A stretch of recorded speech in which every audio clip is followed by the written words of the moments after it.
Yo, what's the word, everybody? Coach Fig checking in with y'all again, man. Y'all already know what it is, man. Fig's Pro Tips, man. Today I'm bringing you guys another part, man. I got a dope up and coming artist from Baltimore, and we finna get to know this brother. Shout out to the amazing Jaden for tapping in right away, man. I always appreciate the support, my brother. I was just saying, man, we finna have another up and coming artist on the par right now. He go by the name of Flatline, and I previewed one of his records on Friday, and so we about to tap in with that brother. We about to see exactly what is the vision behind his sound. What he's looking to accomplish in the industry. There's you got a million artists out there, so you know what separates him from your everyday artist. So right now we just gonna give it some time for the room to fill in, give it some time for Flatline to tap in with us, and we're gonna go from there. I could drop y'all questions. Y'all already know the drill. Drop questions, comments, all of the above. Like always, I appreciate everybody's support.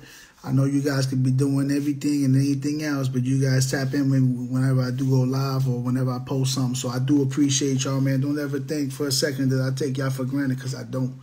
A couple new segments on the way too, but I'm not going to discuss that on this man's part. I mean, this is this man's time, so once we get him locked in, we're gonna rock and roll with it. I should put some music on to pass some time, right? I just don't want to make it about anything other than this artist. Matter of fact, I'll cue up some of his music, actually. How about that? We have it nice and lightly playing in the background, and we'll go from there.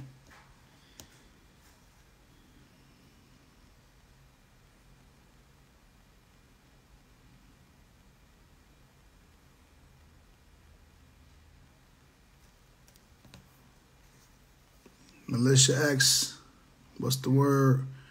Appreciate you tapping in. Who else we got in here, man?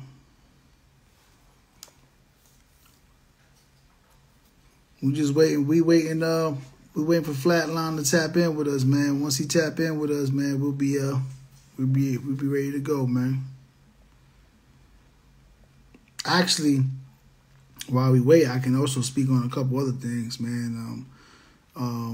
Shout out to the Buffalo Bills. I hate that they waited till the end of the season to step up their game, and even throughout the game last night, it was looking kind of shaky. But shout out to the Bills, for locking in their spot and getting that home field advantage, as they call it. So we'll see how that goes. New York Knicks been balling. You know what I'm saying? They've been doing their thing. Shout out to Flatline. We got Flatline in the room right now, so we about to tap in. We're about to tap in right now.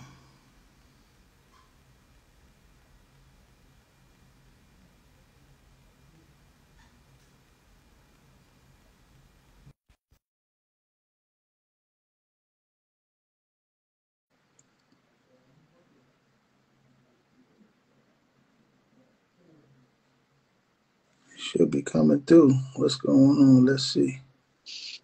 Oh, what's good, my guy? Hey, what's the word? What's the word, homie? Shit, just calling it, just getting back from another hard day of work. You know what I'm saying? About to get back to work again. You know how it goes. It's all about that grind, man. All about that grind. Always. Gotta stay consistent, right? If you ain't staying consistent, they're gonna forget about you, bro. Too much going on these days. That's the key, man. Consistency is the key, man. People think that shit happens overnight, and it don't. I wish, brother. You gotta put a lot of time. You gotta be committed to it. So yeah. Hey, for those of you that don't know you on my platform, introduce yourself, man. Let them know, what I'm saying, a little bit about yourself. Right. Now, by the way, I appreciate you having me on, brother. Thank you. My name is Flatline For Real. I'm an artist. I'm originally from Baltimore. I was born and raised in Baltimore. I spent some time out in Cali, lived out in San Diego for a few years. Just went out there chasing the dream, just like most people who land out in Cali. I loved it out there. Eventually made my way back to Baltimore, and that's where I'm at right now. Still pursuing my dreams. You know, I write songs for myself as well as other people. So I'm a songwriter, recording artist. I do a little bit of everything, and I got a great team in place at the moment that I wasn't fortunate enough to always have. And yeah, it's just been a building process, man. And I'm very grateful to be, you know what I mean, still doing it. Cause I've seen so many people come and go, whether it was, you know, for their own want to give up or, you know, life problems, kids, whatever it may be. So I'm just very grateful to still be able to do something that I love and enjoy so much. Cause without this, I really don't know how I would entertain myself, Yeah. to be honest with you. I respect it. You know what I'm saying? The way, just your delivery and how you're able to deliver your message, let me know how passionate you are about it. And I feel that's something that lacks in today's music. Most artists are just trying to get a bag. They're not really worried Oh, about yeah. the craft, the delivery, the message, none of that. And It's a shame. It's a shame. And what's crazy is you will see, like, a lot of times those will be the artists that catch on. And I wonder sometimes if it's because, like, the not caring about it makes them just go in there and, like, do whatever and some, you know what I mean? I don't know what it is that makes that happen, but it seems like the people that get success do not care, right? And am I tripping? you 100% right. And that's why I'm disconnected with like a lot of new music. I disconnect from it because there's no substance, there's no originality. Everything sounds the same, audio tune crazy, and you know what I mean. I can Yep. deal with it in bits and pieces, but when I play a record, like I was listening to your record, Where Did I Go Wrong, right? Mm-hmm. And that record has a lot of pain on it. Yeah, a lot of my music is like, you know, it's like, so of course I do, like, you know, especially back, I would say, you know, a couple years ago, I would try to chase like the club records or like, you know, try to get something in the club. And like, I would say when I was younger in my career, I did a lot of that. But as I grew, like, to be, you know, more into making music, them pain records are where you're like speaking about things that you really been through. One, they come a lot easier because it's like you're just putting down what you've been through, really. So it's not much of a thought. Like, there is a thought process too, but you're not faking nothing. So it just comes so natural, you know what I mean? And for me, that's my favorite type of music to make. Is like the things somebody can relate to. One of my favorite songs I got out right now is a song with my bro Blizz. It's called Hard Life, and it's actually his song, and I feature on it. But it's just like it's one of them, you know what I mean? About the pain, about you know, just the things you've been through. That's because I feel like that's what drives us, right? That's what drives us most of the time to see success, is the pain or our failures or our losses, things like that. So of course that's one of my favorite things to write about for sure. Yeah, and you hit it on the head, right? Because we all need something to keep us going. We all need something to keep us motivated.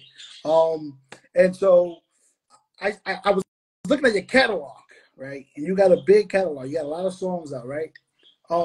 Take me back to the beginning. Like, when you, what was the driving force to make you decide I want to do music? So when I first started, honestly, I was young, man. Like, I would say I was about 13 years old when I very first started. Excuse me, my bad. I'm a little under the weather right now. Hey, that's but not off weather. but I was young, like 12 years old when I first started. And what made me originally start rapping was I felt like I was young, right? And I didn't have too many people around me that were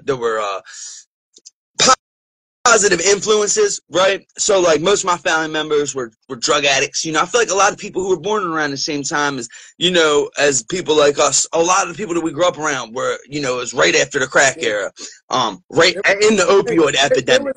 There was either on crack or selling crack. Right, exactly.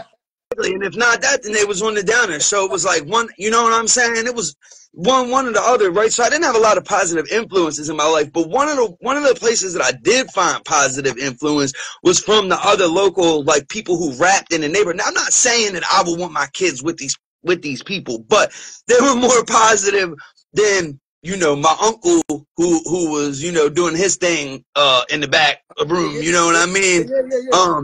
And they encouraged me, and really it was an artist from my neighborhood. He still raps, and the one that I was just mentioning I got a new song with, but he at the specific time, I was a young child, and he was a little bit further, you know, into his rap career, and he like really embraced me, and took, like, I remember him taking me around and showing me the people, and he would like make me rap to him. He'd be like, "Oh, go ahead and rap," and I was just like a young kid, so I was nervous, but that's really like how it started. And then that same person took me into studios, like professional recording studios. I had like a little setup in my house, but he was like, "Nah, I'm gonna show you what, like, how it's, you know, how it really goes." And he took me into the studio, and he like showed me everything.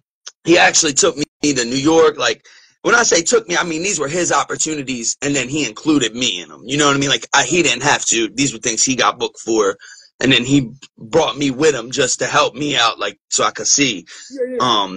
And then from there, man, I got a opportunity to go to California, and it was like not on some music shit, just on like I had just like, I was in and out of jail, just, you know, messing up, bro, like everybody is. And I was 19, 20 years old, and I was like, let me go ahead to California, because I'm from Baltimore, so it's not very many opportunities here, especially then. Now it's some rappers from here who have done well for themselves, but especially then, there really wasn't too many people even really rapping in the city that I knew of anyway. So anyway, I took the only thing B-Mo was known for back then was The Wire. Yeah, right. Right, exactly, which is a pretty accurate representation, I would say, of how Baltimore was in the late 90s. Like, I never seen such a show do such a great job. But from there, I went to California, man. While I was in California, I really took advantage of the time out there to because there is opportunity. Shows you could open up for people out there. So I opened up for all kinds of people. Like, I was in a group out there. When I went out there, I ended up getting in a group. It's just been a journey, man. Like, you know what I'm saying? And that's the beauty of it, right? Like, so you've really embodied the life of an artist, right? If you've encountered the ups, the downs, you know, you've gone through all these trials, right? And so that takes me back full circle, right? To like, you've been doing it so long. What keeps you motivated to keep doing music, even when you see, like me, I used to do music. Like, I was in the hand-to-hand era. I was putting out mixtapes and all that. I was there with you, brother.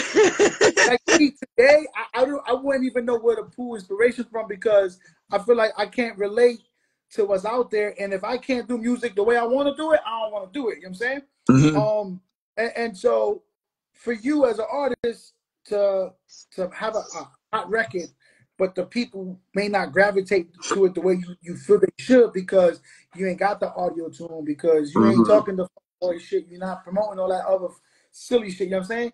How do you stay motivated in that? You know what I'm saying?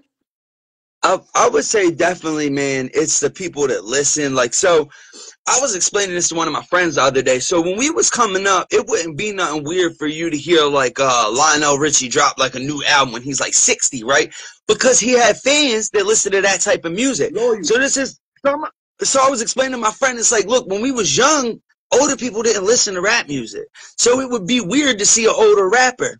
But I was, and I'm not talking about, like, you know, even if you're 50 rapping, it don't matter, whatever, bro. But, like, I'm just saying, there's people who are that age, right, that are listening to rap, because that's what they grew up on. Like me or you, they don't want to hear that, you know, that the next little whoever or young whoever, and no disrespect to them people, but it's people like you or I who are still listening and looking for good music, right? So it really, I would say, it's the support that I get from people who continue to listen, right? Because that is a big boost. And two, I just love doing it, bro. Like, I love doing it, man. It's just, I've never found something that I enjoy doing more. You know what I mean? Playing video games, going to the club, nothing to me feels the same as like when I could sit down, write a record, go to the studio, record it, get it done, and come and listen to it, and then share it with people. Yeah. And it was a big like a transition when it went from people like, you know, because when I first started rapping, was like the very end of the CD era. But, you know, my first project, we got them pressed up and I was selling them on disc, you know. And then I remember the transfer, like, this was after MySpace, but it was like when Facebook kind of first started really taking off, and it was like, you know, I've watched the transfer and I was like, oh shit, I remember watching, like, what the hell is happening? Like, how they gonna work this? You know, people were stealing all the music. So I was like, how's it going to work? And it's crazy to see how it really didn't work, because right now the artist is still getting robbed like crazy unless you're selling direct. You see La Russell. I don't know if you are familiar with him, but he's somebody who sold his units directly. A newer artist real potent on his message and his delivery. I think you would rock with him if you haven't heard of him. Lil Russell? Love Russell, Yeah. L.A. Russell, Space Russell. Yup. Got you. Yeah, he fired, man. And he sold his units directly. He was saying, I can't remember the exact number, but he was saying it was like something that his streaming numbers could never touch. And he gets millions of streams. So I know I went off course with the question you asked, but the love that everybody give me, and then also knowing that there's people who are looking for rap music that aren't looking for, like you said, like what the new people are giving you. There's people like you and I that are still looking for good music that's new, but not in that lane. Yeah. You know what I mean? I want that substance. I want to be able to, relate to what the person talking about. I'm not sipping lean. I ain't doing all that shit. So I can't listen to this. You know what I mean? Like that's not.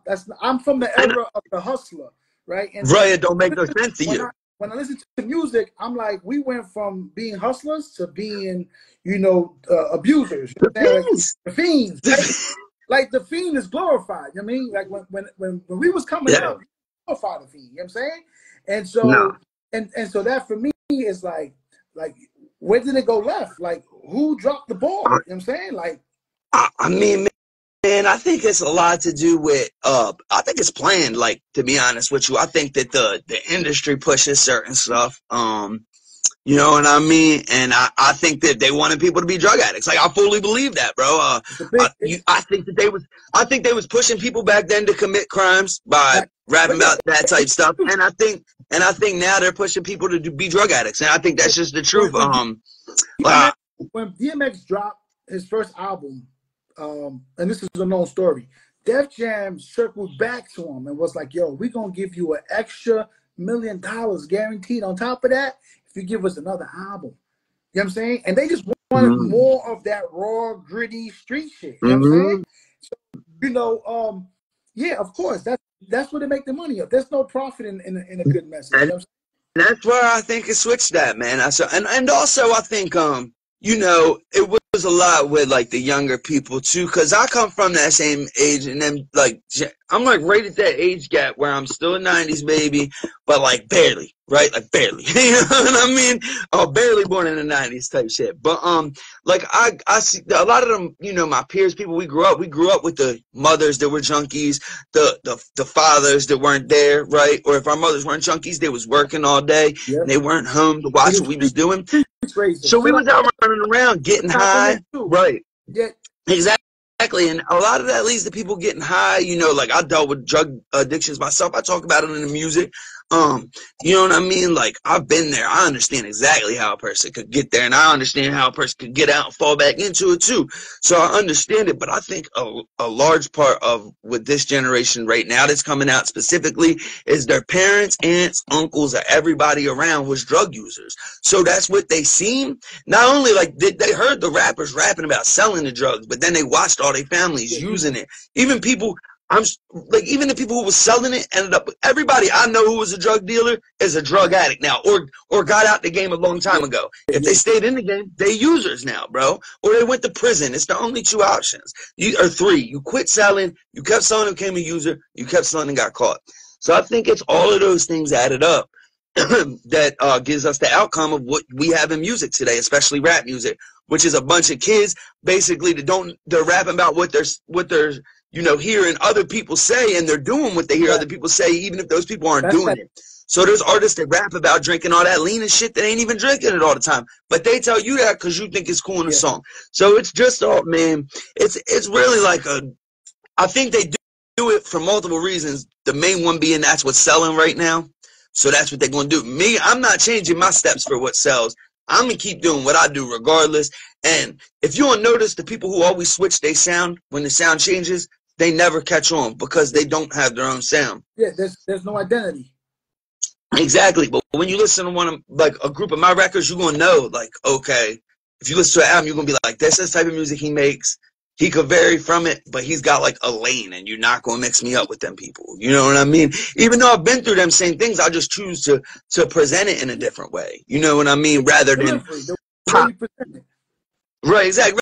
rather than, you know, it's cool to go pop this bar. I'm gonna tell you, I popped all these bars and it fucked my life up, and I was down bad like this, and I had to get out of it. Yeah. You know what I mean? But they ain't gonna tell you that part of it. They ain't gonna tell you the part where they was, you know, waking up shitting themselves. They just gonna tell you the drinking the lean was cool. Yeah. So, but so going into what you're saying, right? There's a lot of examples of artists that have overdosed, right? oh yeah. At what point does the consumer, at what point do the other artists feel like, yo, this ain't it? You know what I'm saying? I feel like it comes at the point where they're either gonna have to choose the money or what they know is right as a person, right? Mm-hmm. So that money that's being paid is being paid, like I said, I believe it's being paid for a reason to those people to talk about certain things and push certain messages. And it's going to come down to the people who are in the position to say, you know what, I'm not going to talk about that and take y'all's money. I don't really need y'all's money no more, and I'm going to talk about this. And you know, a lot of times when we do see artists try that, though, they get pushed out, man. Like, I've never seen somebody who was in that top spot try it, though. Like, if somebody was in that top... Here's my thing, right?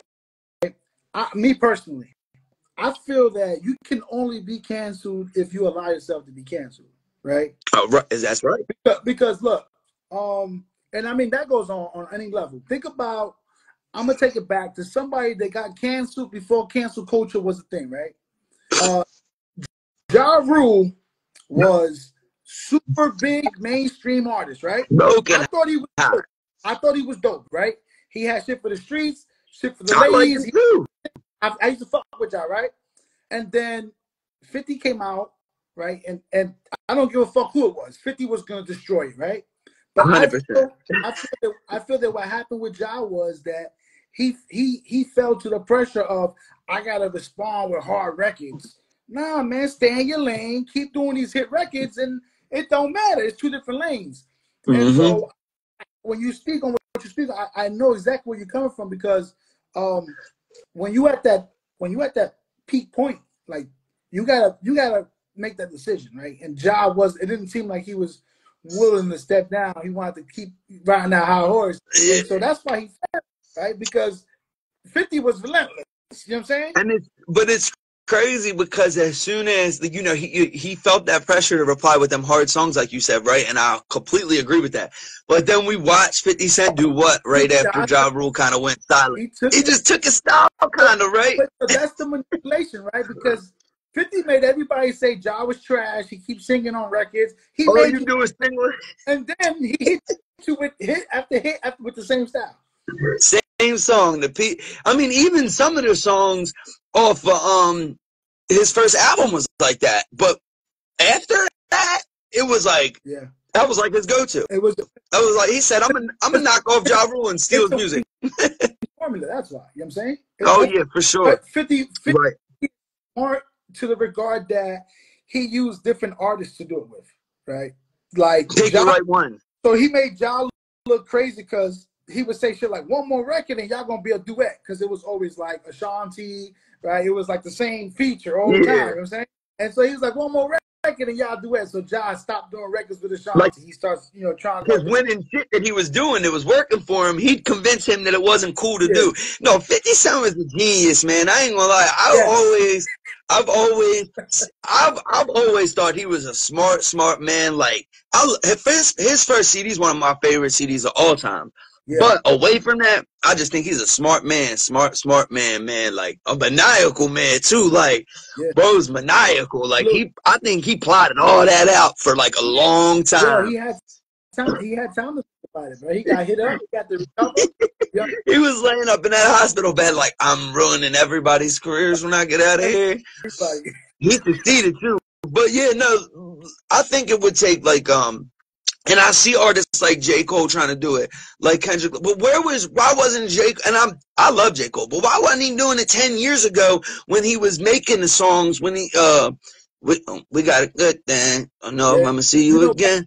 And everybody mentions that song, but I'm just saying, like, he was doing that, and in that moment is when he should have said, "No, I'm not going to do this." The only artist I've really seen do that is Kendrick Lamar, And I'm not even really that big of a Kendrick Lamar fan. I just realized that he actually takes a stand behind the things he believes in. Yeah. I don't like his music all that much, as in, like, I don't sit alone and listen to it, but I respect what he writes. I think he's an amazing writer.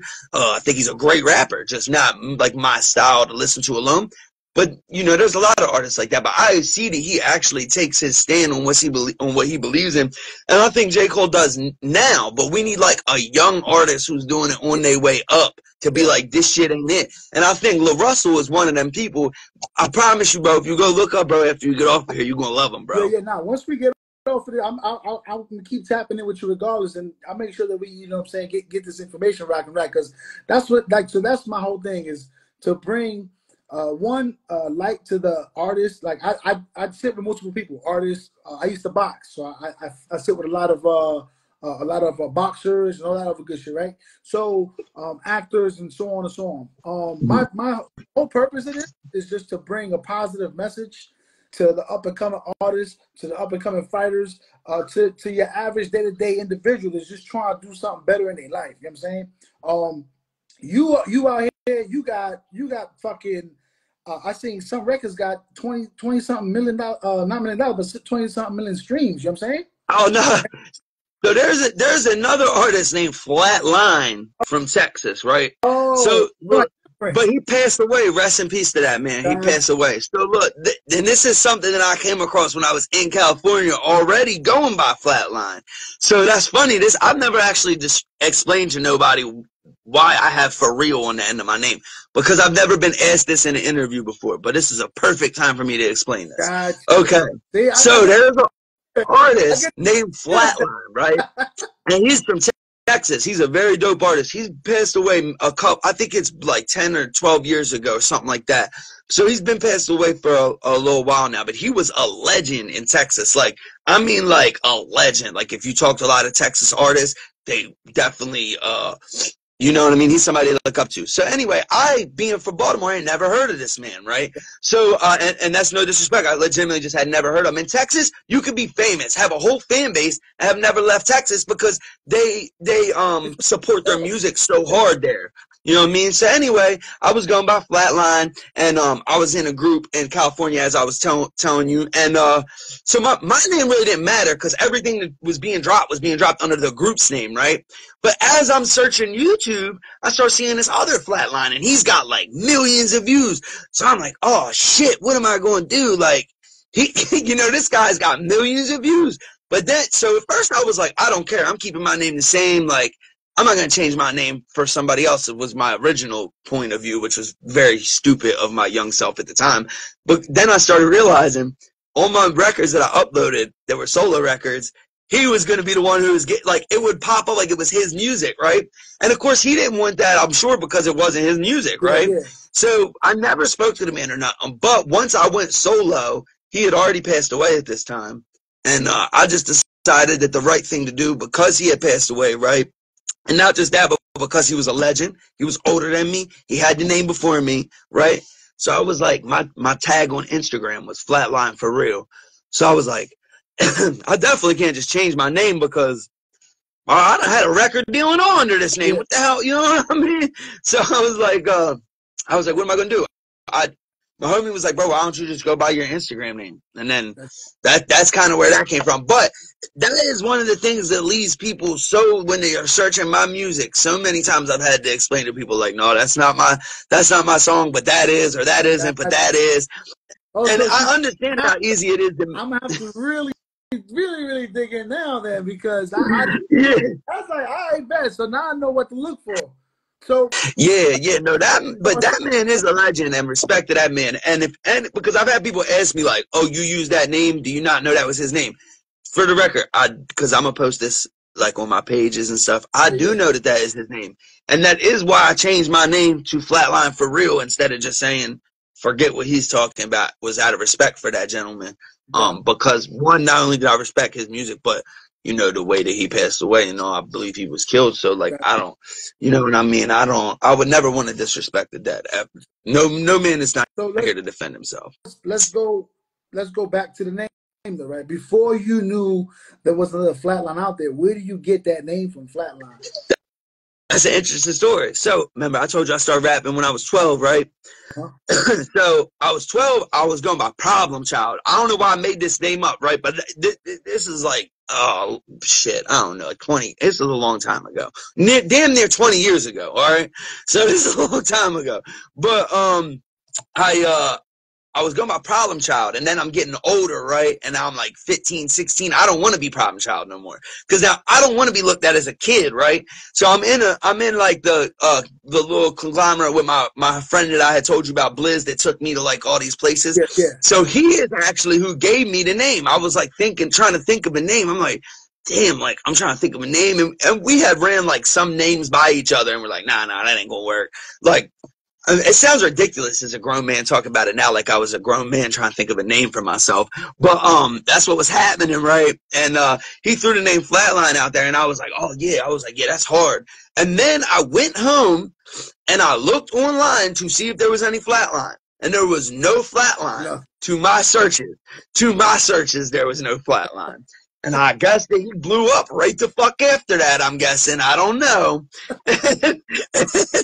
And that's how it went, man. Yeah, you're right. The amazing Jaden, Texas is a huge state like its own country, man. You can have a fan base in Texas and be rich and famous just off of that, just if you good in Texas. Yeah, that's My most streamed state right now. It's crazy, though. I wonder, brother. I wonder, Figs, because my most streamed city is Houston, brother. So that makes me wonder if there is any correlation between that. Yeah. But my second most streamed city is Chicago, though. So you would think Baltimore. Baltimore's my third most streamed city. But, I mean, it's just weird that, you know, the whole name thing, and then that being my most streamed city. It's crazy, right? Hey, crazy. You know what it is? It could. Hey, look, you're getting your music out, you're getting your sound out, right? And it's the most streamed for a reason, right? And that means that the people in Houston or Texas in general, they fucking with it. You know what I'm saying? They fucking with it. So Hello. being from Baltimore, what does that mean? You know what I'm saying? Because like I'm from New York, right? And I know like when we come from these inner cities, this shit mean like it comes with something. What does being from Baltimore? I mean, bro, it's honestly I spent a lot of time in New York. And it's pretty similar, bro. Like New York and Baltimore are pretty similar cities for real. But it definitely, you know, especially rapping, bro, like when you go to other cities and you tell people where you're from, it kind of gives you that like chip on your shoulder, because people be like, Baltimore, like, not really now, because now we got some people when people be like, oh, you're from Baltimore, and you say you're from Baltimore, there's like some people they name like, oh, so-and-so and so. You're like, yeah. But especially like back when I was younger, man. But I would say away from music, when you come up in a city like this, bro, it's like it's hardships, right? So everybody's going through some shit. Like everybody, and I'm sure it's very much the same if you in like the Bronx or somewhere like that. Everybody who walk out on the street is going through some shit. Whether their light bill just got cut off, the EBT card dead ass empty, or their EBT came late, right? Motherfucking, it could be anything, bro. Like they just got their eviction. Everybody has some shit that they're going through. Everybody's mad. Ain't nobody happy. So when you deal with that energy bouncing off each other all the time, you're going to get a lot of people who are like not the happiest people, right? So I would say it definitely comes with like kind of like how people think New Yorkers have an attitude. Like I'm sure you've heard that, right? Like you seem like a very happy, nice person, but I'm sure you've had that people say like, oh, New Yorkers are angry people, right? Like you've heard the stigma. Well, I think that Baltimore definitely has that stigma for a reason. Like I mean, bro, it's murders, it's drug dealing. You can't walk a block without. Baltimore is raw. Like I used to, when I was in the streets and I was on my bully. Like Baltimore was one of the places you could go get it for the low, but for the low, right? Have to be connected. You know what I'm saying? Because you'll get, you might come back with nothing. We're gonna talk all that. You know what I'm saying? We're not gonna talk. Right. But just know, like, so I understand, like, Baltimore been this way. You know what I'm saying? When people was watching The Wire, they thought it was a great show. Like, no, that was really Baltimore. You know what I'm saying? Oh, for sure. And one of the things that I used to go to Baltimore and used to always fuck me up, I used to catch the Chinese bus down for the Crab Fest. Do they still do the Crab Fest? Yeah, of course, bro. So I used to go down for the Crab Fest, you know what I'm saying? And it used to always fuck me up, right? Because Baltimore got so much shit going on. But when the crab fest was going on, it's like all that shit was a wrap, bro. Everybody was having a good time. Everybody's happy. Everybody eating, right? Music, like by the water. So it's just like it takes certain events where it's almost like, yo, it's neutral grounds for everything and everybody. You know what I mean? Yeah, that's kind of how like the football games are too, bro. Like you really can't go traversing through where the stadium is like regular day, but like Sunday is cool. You know what I mean? Sunday everybody can walk through there, but like you go through there on a Friday, it's gonna be like, hey, come here, what you cop? Like, you know what I mean? Like it's not a, but like yeah, the football games everybody gets the pass. Like, you know what I mean? And I ain't gonna hold you. They'll put pressure on you in the streets, man. You gonna buy something. Even if you don't get high, you like, I don't do that. Well, but you better give me some money. Give me it. I need a bus pass. Like you just said, you had drugs for sale. Now you need a bus pass. Yeah, I need a bus pass. You know, it's definitely crazy here, bro. I would say it's a lot of hustlers and schemers, bro. But it kind of makes like when you come from here, man. A lot of people that I've met that are from Baltimore, right? Like that have done well for themselves. They got that hustle in them, and like. And it's also a thing where when you're out of town, I'm sure it's the same with New York, but if you see another person from Baltimore, and it's like, if I see somebody with a Ravens hat or an Orioles hat on or something right away, I'm like, hey, what part of Baltimore are you from? Like, what, you know what I mean? So it's a lot of camaraderie and support. And that's one thing that I would say is different than some other cities that I spent time in is, the city, it seems to me, supports each other. Like I've seen a lot of support and love here. Much more love than hate, I would say, personally, from my experience in making music in Baltimore.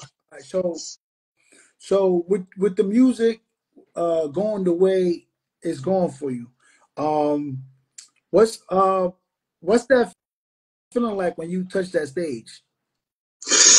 Man, see, the stages, I'm not gonna lie, man, I've probably done like I honestly don't even have count, but I know I've done well over 200 shows, right? But I don't care if I get up there and it's 20 people in that crowd, or if I'm opening up for, you know, Young Thug and it's fucking 5,000 people there, which I did do. That's just not some random shit I said. Like when I was a Cal, I opened up for a lot of people, but it doesn't matter if there's like, if it's a small dead ass room, right? And there's only 30 people there, or if it's a big packed crowd with 1,000 people. Every single time, I'm going to do what I came there to do. I'm going to make sure I involve the crowd as much as I can, right? I'm going to come prepared because I think that's one of the most ignored things about an artist is they're like, we could just play our song in the background, right?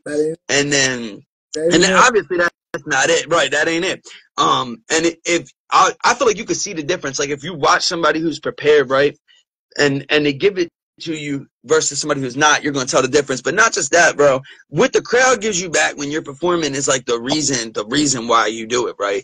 So like if I'm going, exactly, if I'm going and that crowd's rocking with me, right? And they're like, I'm looking down at them and they're looking up at me and like, I could see that they're vibing with me, right? Like their body language and all is telling me it when I, you know, give them the call to action, they repeat it back. That right there is like everything. Like it's like that is the reason. You gotta have bro, it's like the high you get. It's like the high you get off of making music comes right then at that moment. And it's times 20 when it's a big crowd, you know, of course it is. But even when it's a small crowd, bro, when you come off stage and to talk to people, and just get their opinions, and you know, even if somebody tells me that they didn't like what I did, I don't ever take offense. I'm more likely to have a long conversation with somebody that just told me they didn't like my shit, because I want to know why. I want to know why. Are you just hating, or was it something I did wrong that I could maybe not do next time? Because I realize that I'm not. See, artists get this thing in their head where because they're around their friends and family so much that won't tell them nothing, they just think they're so great. But it's like you got to realize you have room to build, or else somebody would have came and gave you this big deal already. You know what I mean? Like somebody, right? Somebody would have been like, shit, this guy's so great. Ain't no lies told, man. You ain't lying. Right. And I used to say to people all the time, like, I had a couple homies, you know what I'm saying, and they put out projects, but they kept it in the hood. And I'm like, of course, everybody, Jack, it's the hood. You gotta take it. You know what I'm saying? Like I said, I used to do the Peter Pan buses, the Greyhound buses, and I touch a whole different city. I take 500 CDs in my book bag, bro, and I'm not coming home till I sell them all. And that's where you're gonna find the truth out at too. That's what those people out there are gonna let you know. You know, and I mean much more. you mentioned MySpace earlier, right? And so Yeah. MySpace was like the first opportunity of having your shit out digitally, like right away, right? And so Mhm. MySpace was funny because you had to choose like your top 8 friends, Yeah, that's right. I remember that. right?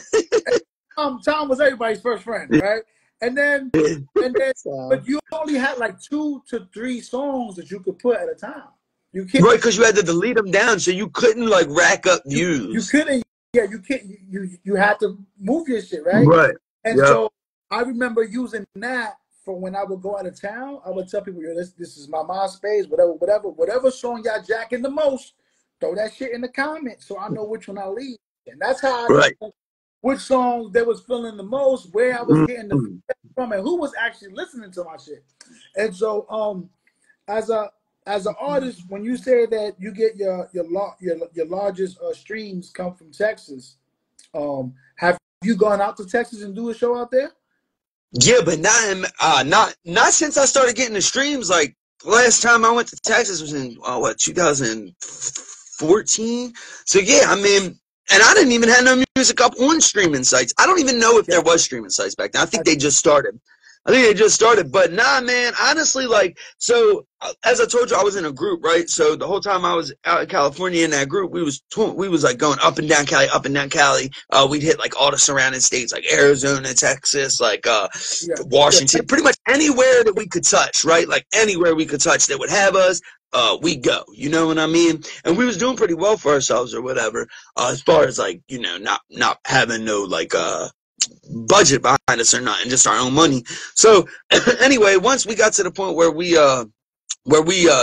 decided to stop being a group, right? It was no beef or nothing. We just kind of all wanted to go our own different ways.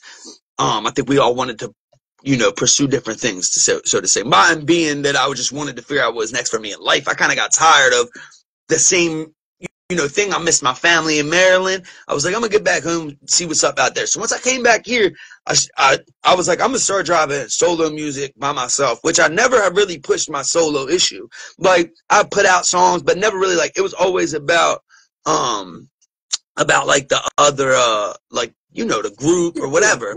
So once I got right, so once I got to that, I spent like I would say a solid like year trying to figure everything out. So the very first thing I did was I went to the most expensive video guy I knew, right? So first things first, I went to the best beat maker that I knew at the time. I paid for the expensive ass beat. I went to the best engineer and the most expensive, paid for him to mix and master it. It was a great song. Then I did this with about 5 songs. I picked my 3 favorite out of 5. I went to the most expensive video guy I could find, got him to shoot me a video. I went to a guy who was like in the middle range of prices, got him to shoot me a video. Then I went to a guy who was on the cheap end of prices, and I got him to shoot me a video. With these 3 videos, I kind of played around with like the promo, like how to run different ads. Like I just was seeing what would work, right? Like, and I thought on them 3 songs I would figure it out. Yeah. Well, I was wrong. Like, you know what I'm saying? I ain't even come close to figuring it out, but it did teach me some stuff. You know what I mean? So like I put the stuff out. And then I realized, okay, now I need to figure out. So now I figured out these YouTube videos, and I kind of figured out that you don't need to buy the most expensivest, or like you just got to stay in your means, right? But if you're putting out great videos and you're not running promo, you're putting them out to nobody because there's so much being put out. So if I just spent, you know, $4,000 between the video, the song, the mixing, the recording, the beat, everything, and then I didn't run no promo, I just wasted $4,000 because nobody's seeing it. Even if it gets 10,000 views, that's a waste to me. 10,000 views is a waste, bro. Like for $4,000, it's a waste. So then I started putting out singles, and my team, the Producers Kitchen is a group of producers I work very closely with, and they helped me out a lot with the promo on Spotify and learning it, right? Because they had some stuff that they had already learned that they put me onto, and then us together while dropping their singles, my singles, other artists they work with, we just kind of learned like how to run ads, what to run ads on. Like if we're gonna put out a video, we don't really want to put it out and not run ads because it just doesn't make any sense. So we'll wait to put the video out until we can afford a bigger ad. Like, you know what I mean? Like when you're doing things on your own budget and you don't got like a big machine behind you, you gotta find your right lane, right? But you have to keep a fast pace, and that's the thing. Like I drop a new video every single day. I try to, and I do at least 5 a week. Every single, I mean, even just having enough songs to do that is hard. Like, but I'll put up like a TikTok long ways video that I shoot and edit every single day. I'll drop one of them, right? And I'll try to put like a real music video out at least like once or twice a month, right? But even that's not really fast enough. I feel like I still need to be doing more because it's so many people. You know what I mean? It's so much to try to fight through. And then I'm realizing, like, when you get on TikTok and you post a video and you go to boost it, I'm realizing, oh, these people don't really got 50K. They just paid this $45 ad price. Like, you know what I'm saying? So I'm like, let me pay the $45 ad price and see what happens. Boom. Oh, 50K. Like, wow, go figure. Oh, it's been real hard for me to get that 1,000 followers. Let me go ahead and pay 1,000 followers real quick. And it's like through TikTok. So it's not like bots. You know what I mean? It's real people that are just directing them to your page. But it's like you said, bro, it kind of makes you lose like the inspiration because you know it's not being measured by talent no more. And it is frustrating, but I just like doing music so much that I just keep going, bro. It is what it is. And as I said, I'll write music for other artists too, right? So specifically right now, what I got my eye open for is I don't really put all my plans out there, but I got my eye open for a younger artist. I'm not going to put the demographic in that, but I have my eye open for a younger artist that I could work with, somebody who might not even write songs, but just has the other factors. And that's what I got my eye on right now. Like, of course, we'll continue doing my thing, but I got some plans, you know what I mean, to involve my songwriting skills, other areas. That's the beauty of it. What's up, Punk? Hey, that's the beauty of it, right? You definitely wanna be able to keep pushing your sound and keep escalating, you know, your growth from where you are to where where you want to be. There's gonna be a gap in between that. You know what I'm saying? And I always tell people the fastest way to that top step is to take all the little steps. You know what I'm saying? Unfortunately, we get ahead of ourselves and we try to skip steps. When we skip steps, eventually we trip. You know what I'm saying? And so I feel like you got a good formula in place. You finding something that's working for you, right?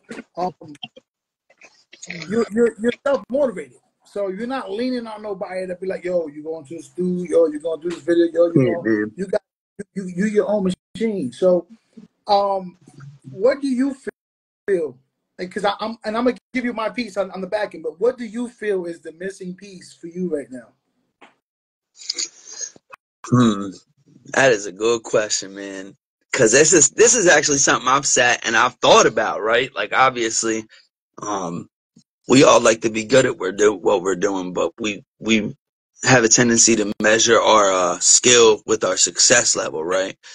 So of course I want to be successful too. So I've spent a lot of time sitting and thinking, like, what is the next move for me right now? Like, even not like my next move. Like, if I could have anything, what would it be? I don't know, man. I think I would say that really, that is such a hard question, Figs, boy. Oh my God. Because there's so many different answers. Like, I just want to start throwing out things, but then I'm like, I can't name all these. I got to name one. Obviously a budget, like a larger budget is going to change things, right? But then, see, I got a team in place, but I really feel like a larger budget for ad promo is really is if you're putting out good content, right? And you're getting good like numbers back on what you do put out, your ratio of like people interacting with what they see basically, and you're getting like a good like percentage on that or whatever. To me, that just says that you need to advertise more. And I mean, along with that, I would just say I definitely want to get back in the habit, because since COVID, I've been a lot less on the shows. Now, I've done a couple recently, to be specific, but before, about 6 months ago, I hadn't done none up until 6 months ago. So I want to get more heavy back on traveling out of town again, and that's coming for sure. But I think definitely a marketing budget is the main. Like, I got the budget to shoot the videos, got the budget to record the music, get the beats, but now I'm missing in that marketing budget. And of course, we're still trying to fit that in, but it's just hard. I'd love to know what you think, Figs. What's from what I'm seeing, right? You have all the tools in place already, right? And the reason I say that is you got the material, right? You got yourself, right? You're an original product, right? You're not sitting here studying like, I want to sound like this guy. I want to look like, right? You are the product, right? Me personally, what I'm seeing, what I would think would be a 0 win on, like you said earlier, 1 or 2, but you want it for visuals. I was 0 win on those 1 or 2, maybe 3 records that are the ones that are really doing, because we all know which ones those are. And unfortunately, sometimes it's not even your favorite record. That's the crazy part. Like, that's how it goes, man. You can't pick it. I was going to say that earlier when you said something about that. I was going to say, bro, the shit that gets the most views is the things I would never expect. Like a video I made on my camera phone is my most viewed video. Like, I'm like, bro, well, how does that happen when I paid thousands of dollars for videos? Like, what? But it's the creativity, right? It's raw, it's original, it's relatable, right? Because you think another artist that is trying to come up isn't going to identify that, oh, this was done with a phone, or this was done with an app, or whatever it is. You know what I'm saying? They can relate to that. So that's why it's going to do so much better. You know what I'm saying? Mm-hmm. So I would say take those top 2 to 3 records, package them together, and that's what I would 0 win my budget on. Because you already got the sound, right? You got the product already. And then that's what I would put into the marketing. You want to market something? I would 0 in, instead of doing something new every day, because like I was victim to that with my podcast. I was putting out too many episodes too fast. And so, you know, everybody's like, if I haven't heard your music in like two weeks, I'm not going to go all the way back to see how many you posted. You're right. I'm only going to get that top 1. You know what I'm saying? Right. So give it time to grow legs. Give it time to mature and see where that let it build. It's gonna walk on its own eventually. You know what I'm saying? Yep. Yeah. No, I could definitely agree with that. So instead of scattering it out so many different places, because I try to focus on the. I understand what you mean by like you want to get it all out. Because like when I was in the studio, I would hit the studio every day. Me and my brother, well, not my brother, he had an in-house studio. He did all the engineering, the beats, all that, right? And I promise you, I probably had like 400-500 records done, right? But being overzealous, I just want to get it out. Ultimately, when it came down to put out a project, we had so many songs to pull from that I wound up putting out a 28 tracks, you know what I mean, CD. You know what I'm saying? Long one, yeah. And so I was like, yo, like we just gonna put. Initially, it was supposed to be the best 16, and we got 16 like this. I was like, oh shit, all right, cool. So let's get outside input. Who like what? We wound up with 28 tracks. You know what I'm saying? And so I was a victim of holding on to music too long, and it sounded like you hurting yourself by putting music out too fast. You know what I mean? Right. So, yeah, and it's funny because I just started doing that. Like, I've always been somebody who wouldn't put my music out. So I ain't dropped no music. And then you see ZD be cutting up. He's saying thank you for telling him this. But this guy is the one who makes me drop all my music because I was just sitting on it. And he said, Flat, you're going to stop sitting on this shit. You're going to drop it. Now, shout out to him. He's actually one of the guys that I was telling you about in Producer's Kitchen. He's the main dude, him and his brother. But yeah, I definitely see what you're saying. Like, I gotta find that balance in between not dropping and dropping way too much, you know what I mean? And pick like the right ones and like put the budget into them instead of every day like trying to boost this video because I'm dropping a new video every day. Because like just think about if you give a record, let's say you said like $45 is to boost it, right? So yep. I think it's like something like that, like $45 on TikTok gets you. I can't remember the exact number, but it was something like that for like 25K views or something. Well, think about this, right? If you do that for 10 days, that's 10 different records, and they're all gonna hit the same kind of number, right? That's $450 in 10 days. Now, if you take that same $450, put into that one, right? Now, the numbers is gonna change.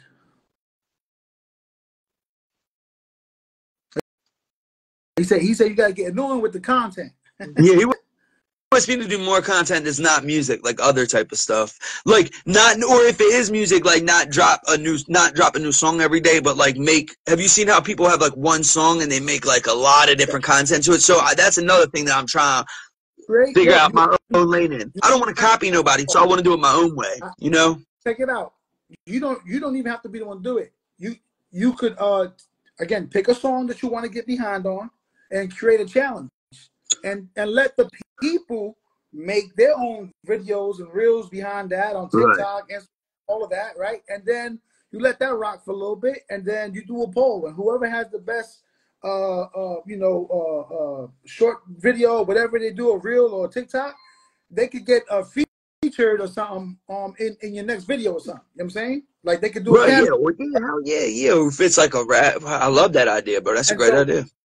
and what happens is now it's not just you pumping out that, right? Now Right. it's you and 1,000 other motherfuckers trying to do it because people want to have their face in your next video. People want to get that shot. They want that recognition. So cool. Now you got 1,000 other people doing the same thing that you're doing. Add your 45, 50,000 to their 45, 50,000 to so on and so on and so on. Before you know it, man, you here. You know what I'm saying? Yeah, no, yeah, that's a great idea. And I got a couple singles that I think I could do something. I'm definitely gonna have to get with my team and definitely chop it up with them about that. That is definitely a great idea, and I Yeah. appreciate that, brother. So, man, listen, man, like, and we're gonna chop it up. You know what I mean? You know, even way after we done with this live. Yeah, and I love what you're doing here, by the way, bro. I see you give an opportunity to people just in so many different fields, bro, like sports, music, and like a lot of these people, bro, don't have too many other people giving them opportunities to tell their story and talk, bro. So salute to you for doing that, bro. Like I really respect what you're doing, I brother. mean, you know, it's like so you don't really realize how you impact people. So sometimes it's just a phone call or a text, and you could change that person's whole day. You know what I'm Mm-hmm. saying? And so that's like really my main message to the people, man. Like we can all uplift each other. There's enough money to go around and shit. You know what I'm saying? We don't really. I mean, you're not gonna be cool and peaceful with everybody. You know what I'm saying? Because that's not realistic either. Right. You know what I mean? Just because we're in the same lane doesn't mean that we gotta have tension. Right. You know what I'm saying? Like that doesn't make no Yeah, sense. of course. Of course. You know, the fact that, you know, I see your ambition, I see y'all to getting it. For me, it's like that's an automatic. This is what I'm looking for. You got people that have everything you're looking for. The budget, they have the machine, they have all that, and they ain't doing nothing with it. They just sit on it.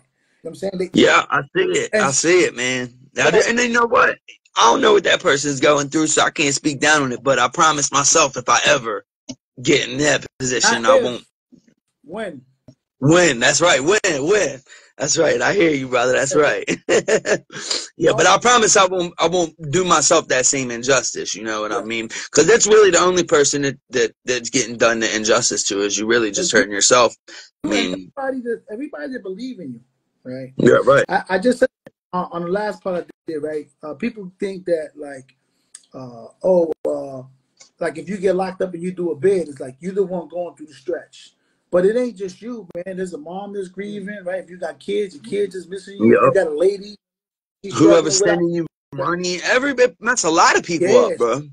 So you know, same thing, right? You got people that support you, people that believe in you. So when you get those opportunities, if you fuck up those opportunities, you're not just letting yourself down, right? You let down all the people that have been, you know, rocking with you from the gate, and that's really who I like to reach out to. I like to, you know, salute, you know, the women that, you know, stick by their man's side while they going through this journey, whether it be music. Whether you locked up, if you a book writer, whatever it is you got going on, and you got a woman or a guy in your life that's supporting you, because you know there's females that want to be models or they want to be actresses, right? And a man that's stuck by their side while they go through that, is shout out to y'all, because that's how you know you got somebody real with you. Because when this shit is over, it's not easy. It's not easy. Definitely not easy. Yeah, to be with somebody who's trying to go like pretty much chase any ambition, like unless it's a regular ass 9 to 5, and even then sometimes it could be hard, you know, if they got schooling with it too or whatever. But specifically like music, you said modeling, anything like that, man, it's so hard to. I ain't had one succeed yet, so you know what I mean. They've all hit the failure real quick, but I mean I understand. I don't even hold most of it. Like I'll take the blame for most of it. You know what I mean? So I understand how hard it could be to be with somebody. You know what I mean? I've been on the flip side of this, like been with a woman who was a singer. So I seen, like, I get it. It can be hard. You know what I mean? Yeah, but you're right, man. You definitely need a team, bro. You definitely need a team. And if you do let the chance pass, that's who you letting down is your team. And that's another driving point that I like to bring up to people. you only can carry yourself but so far. You know what I'm saying? Eventually you fatigue, and that's what that team is gonna give you that extra push. You know what I'm saying? Oh yeah. But you got a good team around you, man. You got the vision. You like I said, you are the product. You know what I'm saying? This is not fabricated. You ain't trying to be or sound like nobody. So it can't be fucked up, right? Because it ain't like, oh well, don't let them watch this guy no more. Nah, you can't. This is you. This is your story, your bars, your music, your sound, your vision. Yes, sir. So it's original. And honestly speaking, that for me is what takes off. Think about and I laugh because this guy, he says it's the first of everything. But honestly, think about like Soldier Boy, right? I'm not I'm not a fan of Soldier Boy, right? But he He an created, innovator. yeah, exactly. He created a lane, right, for so many others, right? Oh And yeah. you know, he gave like Bow Wow kudos for putting him on the tour, whatever it was. But uh, Soldier Boy came out and he made you add a dance to a song. Yeah. And now, Yeah. if you couldn't have a dance to your song in that era, you wasn't having a hit. You know what I'm saying? And Right. Yeah. he was able to find his lane and run with it. Ain't nothing wrong with that. Nah, definitely not. Shit, I respect it, man. Look, one thing I know is that I'm not going to like everything that everybody else likes, but I can understand why other people do like it. You know what I mean? So when I see something that's dope, I'm not one of them. I see a lot of closed-minded people who go, "Oh, nobody's going to like that." And I'll be thinking in my head like, "Yeah, you're going to miss out on a lot of money with that mind state because it, it's not what you like or I like because there's a billion people in this Yeah, world. We don't like country music, but it's one of the biggest it is genres of the music it there might is. be the So biggest for what they say is the biggest. They say it's the number one genre of yeah, music. I heard that it overtook hip hop Yeah, recently. They said the hit sales of hip hop was down like 80% or but 40% or something. I don't know if I read that but wrong or but again, and I'm glad you mentioned that, right? Because um it's the way it's been broken up. It's no longer considered hip hop or rap. Now you got all these subcategories: drill music, trap music. You got, you right, know what I mean? So it's no longer considered hip hop anymore. They all have their own yeah, right. And subcategories. then there's even hip hop country now. Like so, you got I don't know if you're familiar with any of these people, but like the guy Dax, he used to rap like Yeah. he used to rap. You So know, you, he is okay. I know. But now he kind of sings Really? like a country type singing, right? Uh huh. And or like Jelly Roll used to rap. Now he sings like Uh huh. country music strictly. So it's a lot of people like who I've seen kind of like go in and out of them lanes. Which if in 2008, if you'd have told me somebody was gonna rap and do country, I'd have been like, "There's no way that doesn't sound believable. Nobody's Yeah. gonna buy that." Is what I would have like. But I mean by that, like nobody would believe it. Nobody would believe they're not bullshitting, Yeah. right? But Nelly, but you but, do definitely believe they're not bullshitting because they're not but bullshitting, and it sounds good. Nelly was able to make the same crossover too. Yeah, he was. You're right with that Tim McGraw song, Yeah. and I could not believe that worked when it did. I love that song. I was like a young teenager when that came out. But yeah, he was the first person to show Yeah. that it could be done. You are right. Yeah. Nelly was the first one. He definitely was the one that merged. You know, he merged the two.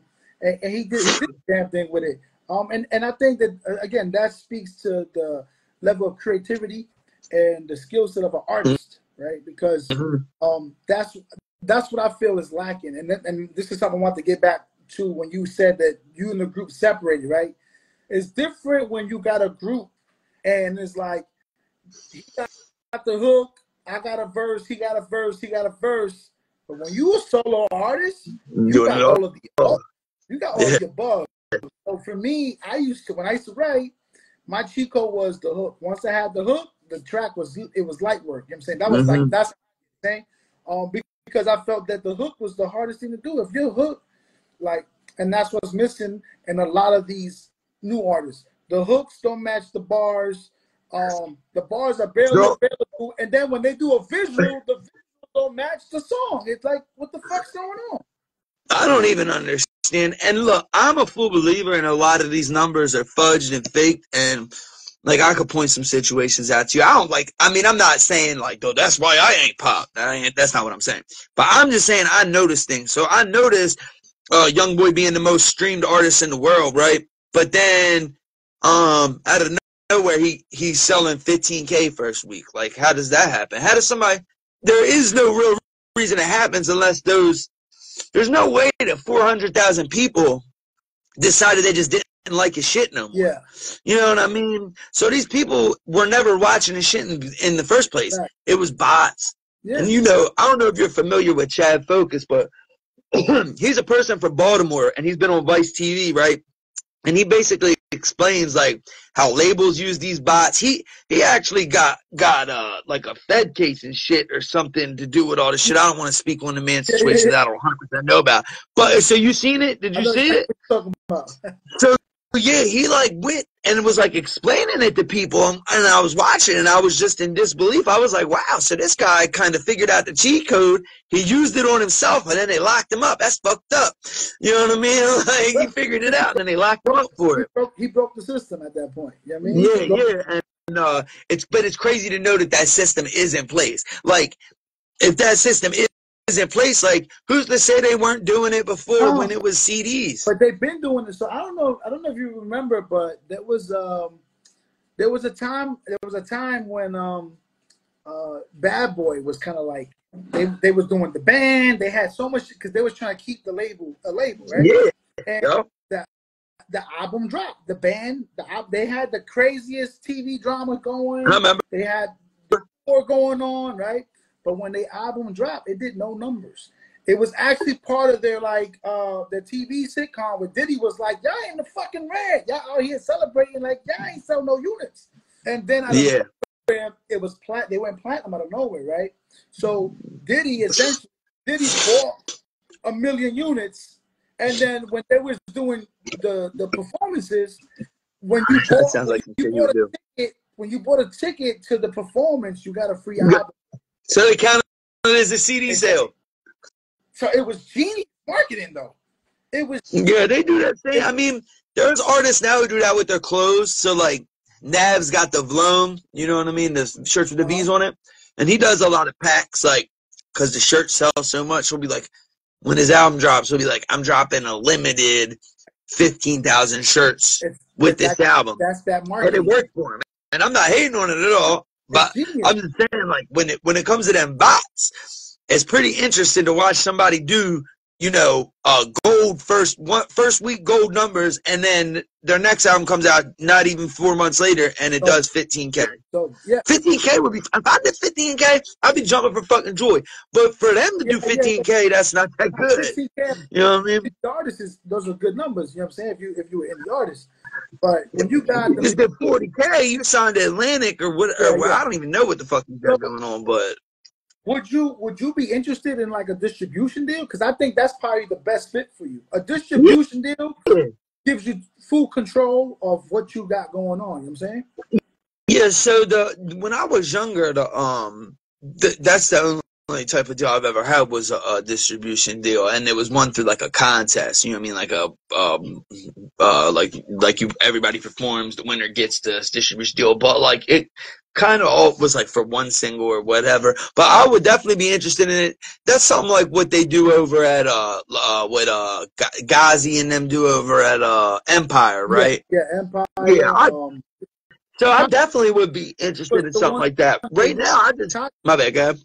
Koch were the ones that really put artists onto that, like on a heavy level. It was Koch. Universal was doing it for a bit, but Koch Records were the ones that was really cutting checks for artists to go out there. That's how Jim Jones was able to take off and put out all those. Oh, that's right. That was who he was. If he started with Koch Records, that's right. I forgot all about that.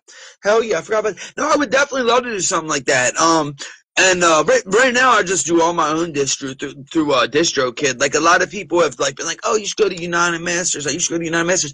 But the only reason I ain't switched, right, is because if I do switch, then I have to pay a fee for every song that I've ever uploaded on DistroKid. Because like I figured, I was like, look, I ain't never going to not use this DistroKid, right? So I was like, why am I going to pay this fee? Because the thing is, your songs stay uploaded as long as you run your DistroKid. Then when you stop wanting to use it, you have to pay $50 a song to keep them up there. So at first it don't seem like much, but then once you got 50 songs out, and you're like, oh damn, I gotta pay them $1,000 just to start using a different program. Yeah. So yeah, I would definitely do it if it wasn't something that was going to like cost me money. I'm not going, like, so basically to go to United Masters, that's another thing that costs you money. Just like distro could like cost a small amount, United Masters costs a small amount. Yeah, yeah. So it just didn't make sense to make that switch specifically. But if it was like something that made more sense, for sure, definitely. And that's definitely, I think, what me and my team are more interested in getting, more so than a recording contract, because like we don't have the need to have a recording contract because we record our music. You know what I mean? It's all in house. Like, I mean, unless they're gonna pay us to do it. But then I was told that once you get recording contracts, they make you use the recording studios that they have, and it's all like that's how they recoup their money, right? So like, let's right, say, because it's theirs. I give you $1 million budget, right, for your album, but they don't tell you about the taxes. So after taxes, you really got like $500,000 now, and then we're gonna put you, Park Place fucking studios with these top-notch engineers and producers, and before you know it, you got half an album done, and your budget is washed already. Gone. So now you in the gone. You ain't even finished your album. You ain't put no promo out, and you're done.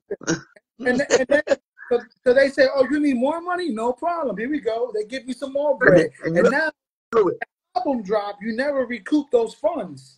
But you a popping artist, they're gonna keep recouping that money. So they're gonna say, it's all right, we're gonna advance you on another album. When you never finish paying the first one, it's never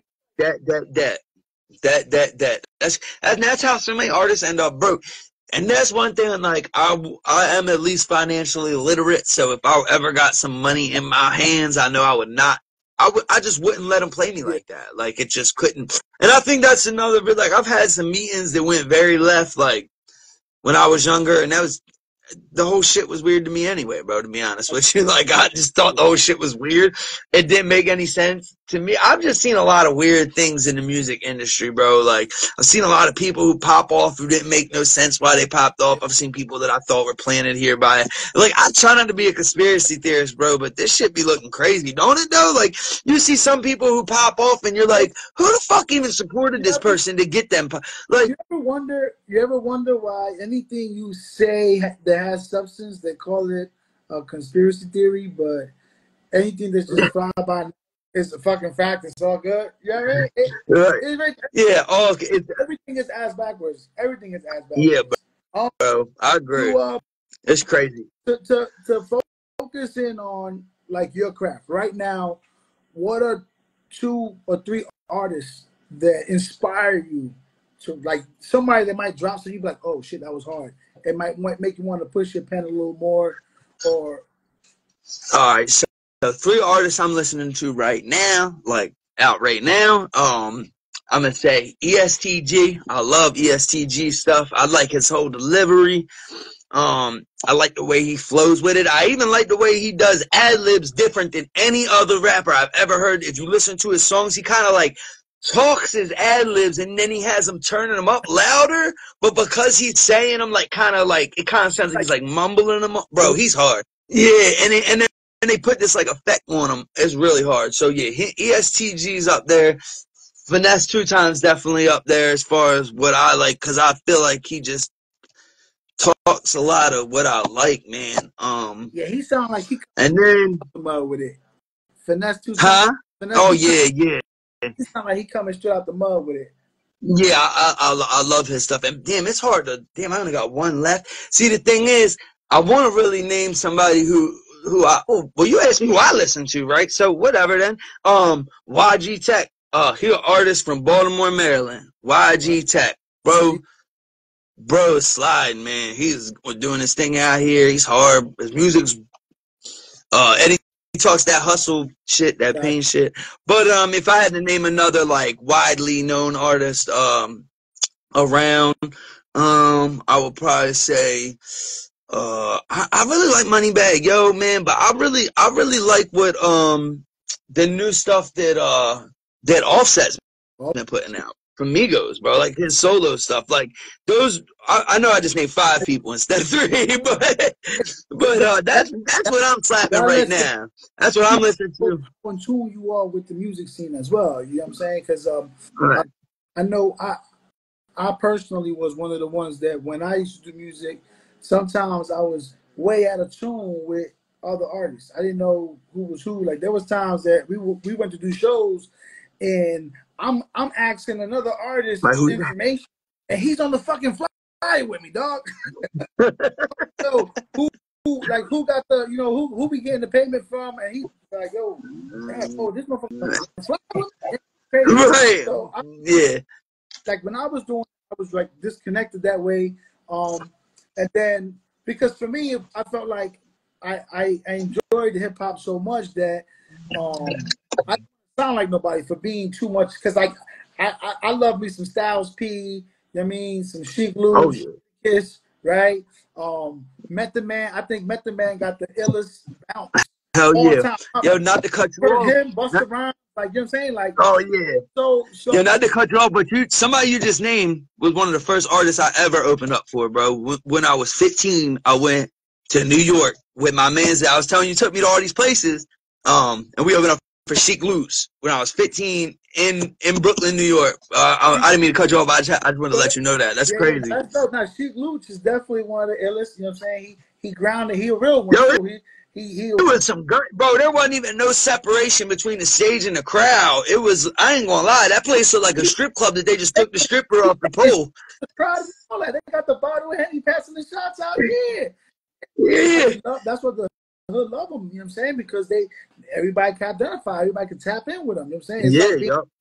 It's like when Yep. you go. Oh, they was one of my favorite groups coming up. I love D Block coming up, bro. So if you're in a position right now, you got a budget, your shit about to take off.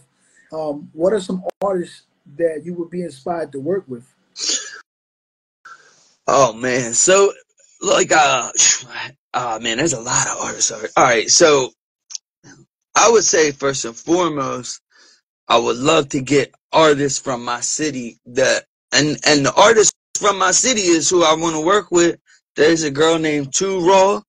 She's a female rapper, but she really is raw like that, bro. Like raw. As I told you, YG Tech, YG Tech. I'd love to get some shit with Young Moose, but most of these people I'm naming are people that are from my city that you probably don't know. So I would also I'm gonna name those 3 artists from. But that's a Those are 3 artists from my city. If I could work with if I had a budget, right, and it was like we get you any features you want, I would literally, and I was already popping to where I didn't need a famous feature to put me in place. I would put those 3 artists from my city on my album. That's fire, and I feel that that's another thing that's lacking, right?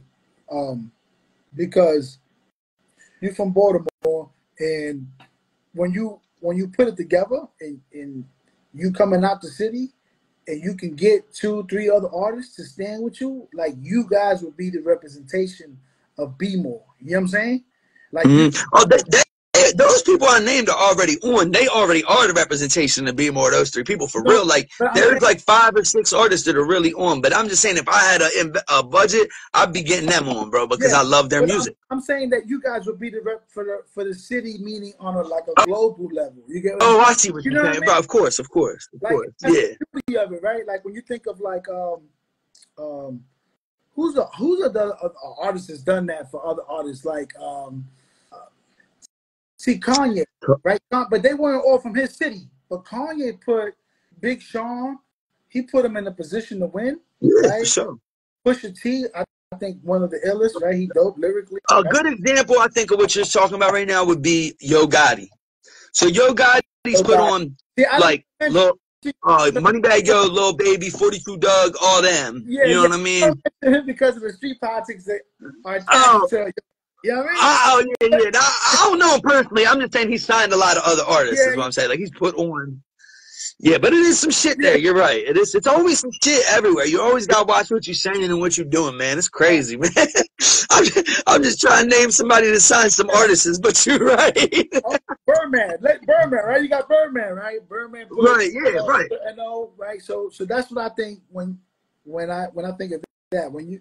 The fact that you are an artist on your grind and you are in tune with other artists on their grind and y'all all pushing in the same direction. And if y'all could have that moment, I think that is the moment for the city. Yeah. You know what I'm saying? Oh, for sure. I would love it. I would love to make it happen. Shit, I'm trying to make it happen even before I get a budget. I'm reaching out to, man, look, I'm hitting them. I'm hitting those 3 people. I'm trying to make some shit happen. You know what I mean? We're going to talk, see what we can make happen, because there's 3 people I love to work with. The beauty in what you're doing, man. You got a humble spirit about you, right? It's like you know you got that shit, but at the same token, you got a humble spirit where it's like, you know how many artists I've asked those same questions and they'd be like, oh, I don't need nobody on my shit. And it's like, I didn't say anybody that you need. I said what you want. You know what I'm saying? Right. And so, like, just the fact that you're that in tune with your city and you know, with the sound that you looking to bring out, man, I think that is going to carry you a long way, because that's something that people can resonate with. You know what I'm saying? Mm-hmm. And also, like, a real thing that my grandmother told me that I really stuck by was, you gonna attract more bees with honey. So basically, I just try to treat people how I want to be treated, man. Like, I seen some people, especially when I was younger, right? And I met them and they were good at rapping and they were the shit, but then the way that they projected themselves off, like, because I was young, so I was like, wait, fanned out to meet them. Then how they projected themselves off me, I was like, bro's a cornball, like, lost the fan type shit. And I'll never listen to them again just because of that, right? So I don't want to be that person. I don't, you know, I value any single person who takes the time to listen to any of my shit. And I would hate to even lose one single listener because I gave them the wrong impression about the way that I am as a person. And because that might not be how that person was. He could have just been having a bad day. I get it. But I just understand that everybody has bad days. So just because you're having a bad day doesn't give you the right to shit on people. You know what I mean? And I try to treat people how I want to be treated, and how I was treated, I try not to treat people like that. You know what I mean? So, yeah, man. Listen, man, for everybody listening, I'm saying, even after we get off this live, and for everybody listening, I feel like you just delivered the message. You know what I mean? I like to give a tip of the week or a tip of the day, you know what I'm saying, when I do the pods, and like, I feel like you did that, right? It's like, you know what I mean, just because you having a shitty day, it don't give you the right to treat anybody else like shit. You know what I'm saying? And most definitely.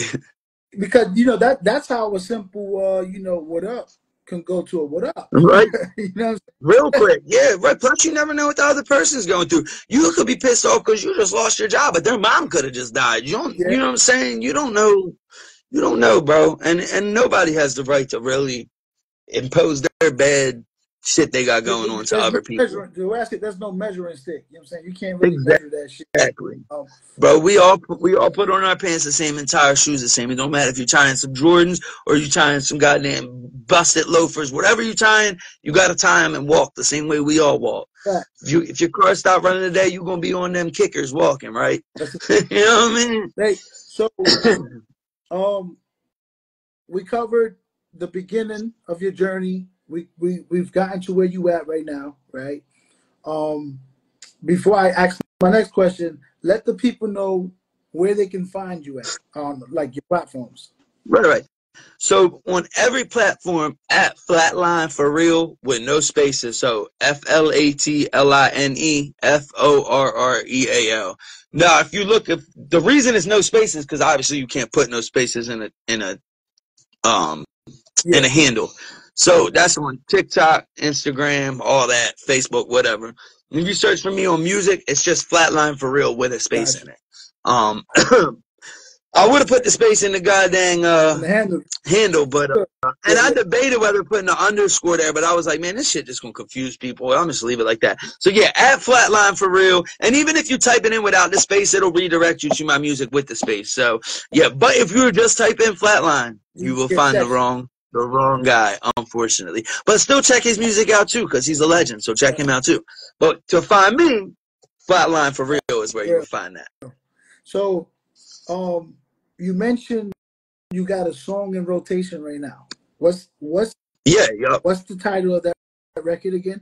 So the song, I've got a new song that I just dropped in a video, but I got a song going crazy in rotation right now. It's called A for Effort. I mean, it's pretty much bumped past most of my songs, streaming wise or whatever. A for Effort's name of the song. I don't got a video out to it yet because I did not expect it was going to do this. But it just started going. So we're going to do a video to it. A video is coming to it. But go check me out. The video that's out right now is Stumble. So Flatline For Real, Stumble, the new single, the video. We just dropped it on New Year's Eve. It just came out. But we got a video coming for A for Effort as well. So y'all, the two new singles that are out. I seen the video for Stumble. Right? Yeah, what you think? You like it? I got so many different vibes when I saw it, right? Because first of all, you got the old school throwback whips out there. You know what I'm saying? What's the vision for you? Like, are you part of the creative process when you create the visual, or are you just paying the videographer to do it? So it really depends on like who the videographer is that I'm working with, right? A lot of the times you're just paying the videographer to do it, but it's still, I mean, it's weird because you would think a videographer, all videographers would be like, if you're going to pay me, I want to plan it, right? But a lot of videographers be like, you can pay me to shoot it, but you have to pay me, $400 extra to plan it. And I'm like, well, fuck that. Like, I plan that shit myself, bro, $400. But then, when you work with some other people, they'll be like, this is my set price. This is what's included. Planning it's usually a part of it. So really, to be honest, which bigs, it all goes on top of like what they're charging. Because I'm not going to pay $400 for, unless you're going to give me some. If you tell me the idea and it sounds like it's worth $400, I give you $400. If I think it's not worth $400, you know what I mean? It doesn't make sense to me. So most videos, I do like to have some type of a hand in doing. But now, as far as how much of a hand in it, I usually will let the videographer, because the videographer is going to know what they can and can't do. So I might be like, yo, I want you to, have me turn me into a fucking airplane and make me fly off into the sky. But if they can't do that, right, what the hell am I asking? You know what I'm saying? So I usually will let the videographer, tell me what their idea is. And then from there, I'll be like, all right, yeah, let's do that, or maybe let's change that. But yeah, I would say it's usually like a 50-50 effort. I like to at least think so. But mostly the videographer. The reason why I asked that, because I see like in the video you got like the shots in like the bodega and shit like that. Oh yeah. Right. So so I asked that because you can't just go into any bodega and it's no, fucking, you know what I mean? You gotta know somebody at the yeah, you definitely ain't just going in there and filming no shit, especially not where we was. Like, it showed the street sign right there. We was on 5th and Patapsco. You ain't just walking up in there. He might think you trying to do some other shit in there. I don't know. But I went in there, like, we knew him. That's a neighborhood we grew up in or whatever. So, like, I asked, I was like, hey, you cool if I shoot a video back here? And I could see it all in his face, too. Like, he must have had somebody come in there and ask to do it, like blast the music or something. Because I could see it in his face. Like, he wanted to let me, but he wanted to say no. And I was like, hey, bro, look, I keep the music quiet. And he was like, you keep it quiet? And I was like, yeah, I keep it quiet. And he was like, all right, go ahead. So I went to the back and kept it quiet. But it's funny because I know he regretted it, because right afterwards, about 15 people walked in, all the dope boys and shit come in. They're like, oh, because, every dope boy rap now. So they all like, oh, y'all shooting videos? Oh, we rap too. So now they want to talk to us. And we was just trying to film this scene and get out of there real quick. I'm like, shit, man. Now we down in there talking to them. But it's all up, bro, because we ended up meeting some connections there too. So you never know where you're going to make some new connections. But nah, the dude was cool as hell. Shout out to him. The store's on 5th and Patapsco. The name changes every goddamn 3 years. I don't even know what it is right now. But 5th and Patapsco, if you're in Brooklyn, Maryland, and Brooklyn, Baltimore, Maryland, go check that out. We got a Brooklyn and Baltimore. Yeah, we got from Cherry Hill. Cherry Hill, not too far. Right there. Bro, right there. That's South Baltimore. That's where I'm from. 895, 875, 95. And 295 is over on the other side. Cherry Hill's part of South Baltimore. That's where I'm from, South Baltimore. Used to be down there. You know what I'm saying? So when you talking about, I already knew, which that's why I was like, we're not gonna dive into that. And we did get to the Crab Fest. You know what I mean? Right. That's funny as hell, man. Yeah. Oh man. Yep. That's the area though, right there. Yep. And most people who are from New York, don't even know there's a Brooklyn, Baltimore. They don't even know that. Anytime I say Brooklyn, people are like, New York? People, yo, we was down in Baltimore. We was in Cherry Hill, but ain't shit sweet out there. Yeah, right now, shit over there, bro. It's rough over there. The whole little area, I don't know. That shit right, boy. Yeah, now it's a whole bunch of areas over here that fucking, you know how it goes. You know, the wrong time of night. You don't want to be fucking around there. I tell people like Baltimore is at night. You have a motherfucker act like he blind and shit to make you slow down. And his man. Yeah, nah, that's a dead ass serious gimmick they do. Yeah. They'll walk with their stick in the middle, bro. They'll get in the middle of the street with their stick. You have to stop your car, and they'll come up to your door with their stick. And then, you open your door. Next thing you know, there's a gun on you. Get out the car. Get the fuck out the car. I ain't blind. Through the glasses. Right, bro. People on game and shit. You know what I'm saying? Because you know, there's a hood everywhere. You know what I'm saying? Everywhere, bro. Everywhere. So whenever you go to these different hoods, you gotta tread carefully and you gotta respect it. You know what I'm saying? Oh yeah. People have like the idea, I'm from wherever, like, nah, man, you can get touched anyway. You know what I'm saying? Oh man, I had when I first moved to California, I remember looking at it out there and being like, oh man, like this is so nice here, like palm trees. You know. But little do you know, like that's where gangbanging started at. Like the trees look nice, but you just don't know that in these nice houses there's some real gangbangers. You know what I mean? So, like I don't know, man. People get it confused. You understand how the streets run out there. So yeah. I don't know about Figs, but my last name is Figueroa. So when I was in Cali, it was only right for me to go pull up on Figueroa Street. Right. Now, I'm from New York, right? So our politics ain't nothing like West Coast politics. Way different. And so I pull up on Figueroa Street. So and Figueroa Street run through Compton, right? So I'm sure you're familiar with all that, right? So yeah, that's up LA, but yes, I'm familiar with the area. So Compton is I'm on the impression that when you hear about Compton from being from the East Coast, there is old bloods out there, right? Mm-hmm. So, yeah, you got bloods out there, but it ain't old bloods out there. And mixture. Yeah. I happen to be on Figueroa Street, and they had a tattoo parlor called Figueroa Ink. And so I was like, I gotta get inked up here. It was my anniversary was coming up with my wife, so I'm like, I'm about to get her name tatted on me. I'm about to walk up in this shop. I was in the wrong side of times.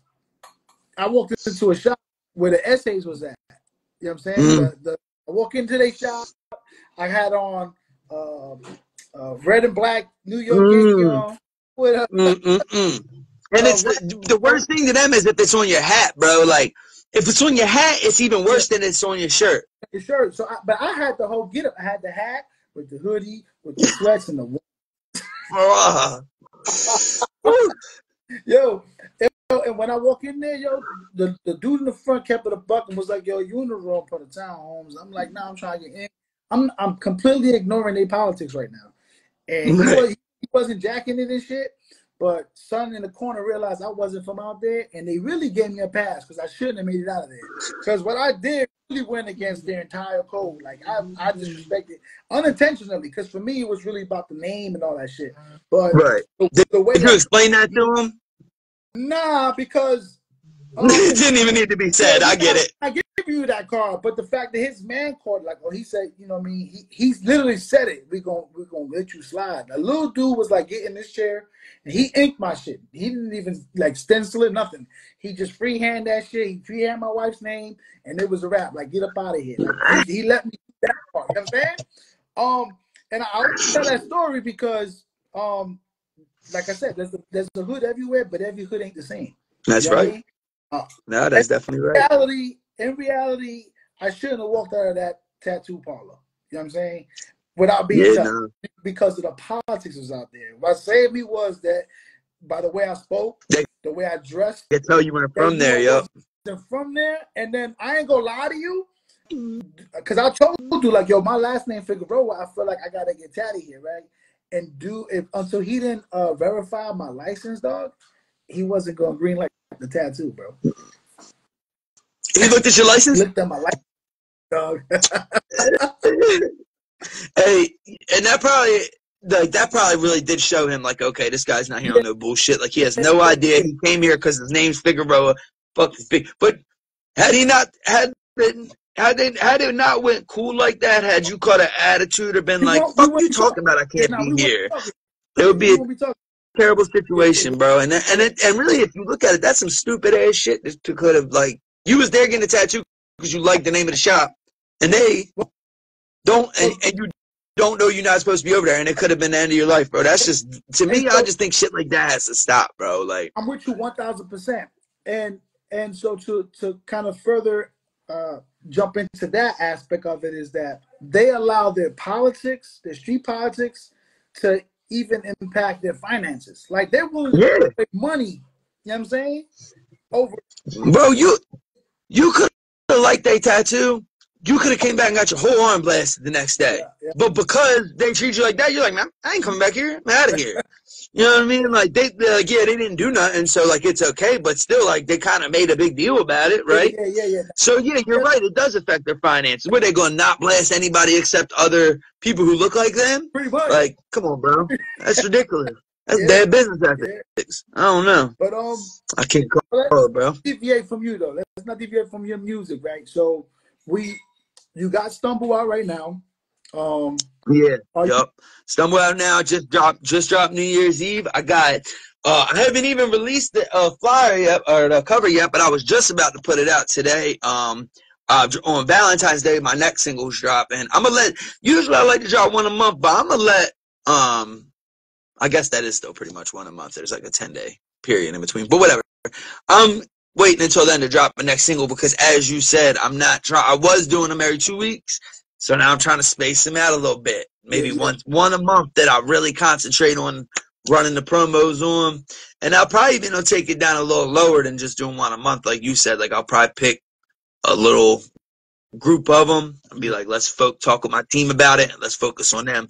But yeah, Stumble is out right now, and then I got Relationships is coming out. That's featuring my bro Trip SD, artist from California, San Diego, California. That's coming out on Valentine's Day. Right, so So Valentine's Day, I'm assuming that's for the ladies. no, it's not at all. It's called Relationships, right? Listen, it's funny because I named it that for that reason, because people are going to go like this. They're going to go, Relationships, Valentine's Day. They're going to click on it, and then it's going to go boom in their ear. They're going to go, what the fuck? No, I don't really give too much away about the song, but it ain't that, bro. It mentions relationships, or else I wouldn't have named it that, but it's like an anti. Oh, like, okay, yeah. Anti-relationship type. Yeah. I mean, bro, I had 2 different joints where it was like, should I do this one like drop for the ladies type shit? It's an older song I hadn't dropped. And then I had that other one, and I was like, or should I? Because I had the name of that song was gonna be Hatin' Bitch, and I was like, I can't name a song with the B word in it, so I was like, I need to change it.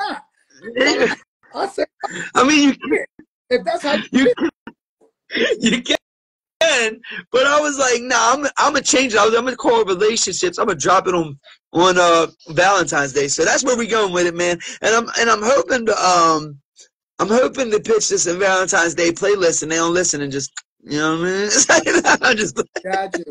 No, we definitely playlist pitching it, but we ain't throwing them to the R&B ones. That's for sure. It's definitely not that. It's definitely a hard trap type. You got a lot of different visuals, right? And so I noticed the difference. So I thought it was part of your growth process when I was watching, because like you said, you had like the really expensive guy, the medium guy, and like the cheaper guy, right? And I thought you did that like as part of your growth. Like, oh, these lower quality videos must be when he first started, because Take a Loss, the quality of that video is that shit clean. Right. So that video was actually like the middle. So that was one of the 3 that I got. So the video dudes I've been working with, The video dudes I've been working with lately, they didn't make any of those 3 videos. But I still would work with all of these people again. It's just for what I have been doing lately, I haven't worked with these 3 specific people yet. But out of it, there was a real expensive one. I don't want to put his price out there because I don't get down like that. He was like the middle price, right? So what I would say is he definitely, did his, I was happy with the turnout of it, right? But what I was trying to see was, what I was trying to experiment was, did the quality of the video actually affect the views? That's what I wanted to find out. Or was it contingent on like the quality of the video mixed with the song, or was it just about the promo that I'm putting into it? I wanted to know what the difference was with those 3, right? So that's why I like did it like that. But also I did it like that because I couldn't just afford to shoot 3 videos that cost more than $1,000 a piece. So I was like, let me try. I wanted to, and when I did it, to be honest with you, the most expensive video out of that was called Leave My Mark. That was the most expensive. I don't know if you had a chance to see that. Yeah, I seen that one. Lowest viewed video, bro. I ran the same promo on it that I did on the other ones. I saved it for last to build up the hype because it was, the best, in my opinion, the best video. And then I watched it get the least amount of views. So I was like, wow.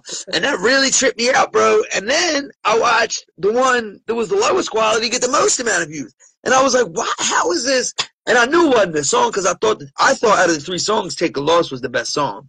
So I was like, I still ain't figured it out yet. I'm still trying to figure it out, to be honest with you, brother. Like, it's like a damn matrix, man. And I feel like it has a lot to do with paying into the advertisement. Do you feel like the algorithm is a real thing? You feel like the algorithm helps?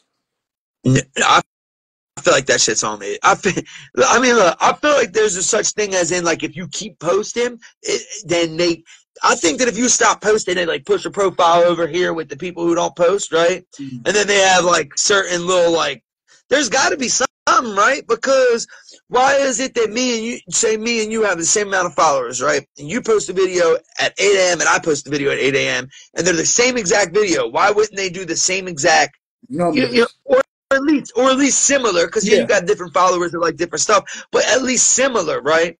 There's got to be something going on where they're saying, this profile or this content is what we're pushing, and I don't know what that is. Man, if I did, bro, we'd be on. You know what I mean?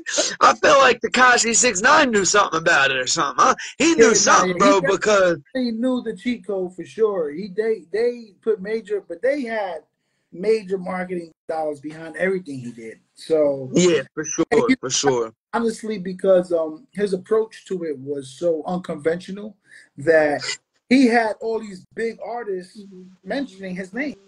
So and it was real gimmicky. It was real gimmicky, but in a way that worked because the people he had with him weren't gimmicky, right? Yeah. You know what I mean? Genius. Right. So I definitely can't hate on what he did, but I mean, like, music wise, but I would have went about it a different way. Huh? I definitely wouldn't either, unless your ass want to be hiding down in Florida too. I don't know. That ain't gonna be it. That ain't gonna be it. So no, but I mean, I don't know about an algorithm, nothing like that, bro. I just know that I keep trying to put out new music, keep working, put my head down, bro. I try not to worry about the numbers. That's the number one thing I would say that my producer's been a huge help in telling me. Is like, bro, don't worry about them. Don't worry about the numbers. Like, because I do worry about the numbers. I'll be like, bro, why this video got 13K? Why this one got 8? And why this one don't got it? And, like, I get mad. Why is this one at 100K and this one's at... And I want to figure it out. But they right, though. And the reason I say that, I used to train fighters, and I used to train people for weight loss, right? And when you putting in that work, it's the same thing, right? You putting in the work, and you might get on the scale today. Today's day 1. You get on the scale, it's say 250, and then you get on the scale on Friday, and it's a 240, and then you get on the scale following Wednesday, and it's a 243, and you trip. Oh, what the fuck, man? I've been putting in all this work. So what I tell people is, don't chase the numbers, chase results, right? So do you like the way your body is looking? Do you like the way you feeling? Right. Mm-hmm. You like the feedback you get? Do you like the way people can actually Right. hear and give you like, yo, that's how you know people are the connection. That's what I'm saying. You gotta look for that connection, right? And so there's artists that have 1 million views on their shit, right? But then go look at like their likes and their comments. They got 10 million followers, Yeah, and they put a post. I've noticed it, bro. Trust me. Like And 400. You know? that's another one of them things, man, where it's like you know that the artist is doing that because because when he goes into a meeting with somebody, the first thing that they say is, how many followers do you have? How many views does your last single have? How many monthly listeners do you have on Spotify? Like, these are things they want to know, you know what I mean? Yeah. And so I get why people will fake that. But here's the thing. It's like you look bad faking it. Like, once you get caught faking it, I'd rather just not have the numbers. Because once you, like you said, bro, you could look at the comments and likes. And once you've done that, you've kind of marked yourself to these other people on the internet. Like, if you notice, if you've ever done that once, you'll just start getting blown up by all these freaking fake profiles jump in there. trying to exactly, because you know you kind of mark your account as one who uses bots. And the thing is, YouTube knows it. YouTube's got you categorized as a bot user. Yeah. TikTok, bro, somebody can't even go to your page on TikTok. And like, you know, if you see somebody on, it's like, I go to your page on Instagram, I just found you. I'm gonna like all your shit, right? Because I'm supporting you, right? Well, on TikTok, you can't do that because it'll get my page shadow banned. Like, if you just found me on TikTok and you like all my shit without watching every video all the way through, it'll say this is bot activity, shadow ban his page for 7 days. That's crazy. So this is all stuff I just learned. I just started messing with TikTok, and I ain't gonna lie. TikTok gave me a resurgence. Like, I wasn't posting on TikTok at all, right? I thought it was stupid. I never used it. Couldn't get into it. I started using it every day, posting every day for a month and a half ago. Just on TikTok alone, I'm over 250,000 views in that month and a half, just on my TikTok videos. So to me, that's 250,000 views that I would not have had, like just in my face, period, music, whatever it is, talking, whatever, that I wouldn't have had. But it's a lot of shit with TikTok that you gotta learn. Like, you can't say certain things, can't do certain things. Like, you just gotta learn it. Just something simple as your friend liking your post. That's why I can't use it. Yeah, you get banned off of there quick, man. I put my bro on there. He was playing some music in the background. He said they banned me for saying the N-word because the music was playing in the background. I was like, bro, you can't play music on live on TikTok. You're not allowed. That's it's like crazy. I'm pretty sure like copyright infringes. I don't know, but if you are, play the edited version. I don't know, bro, but yeah, they be banning you for all kind of shit on there, man. Like, it definitely is crazy. But I think that just because it's 2 different platforms, and but then they had like this crazy like Chinese spy shit going on, and I wasn't sure what it was about. And I was like, yeah, once they did that, if Trump said it's no, bro. I ain't fucking with it.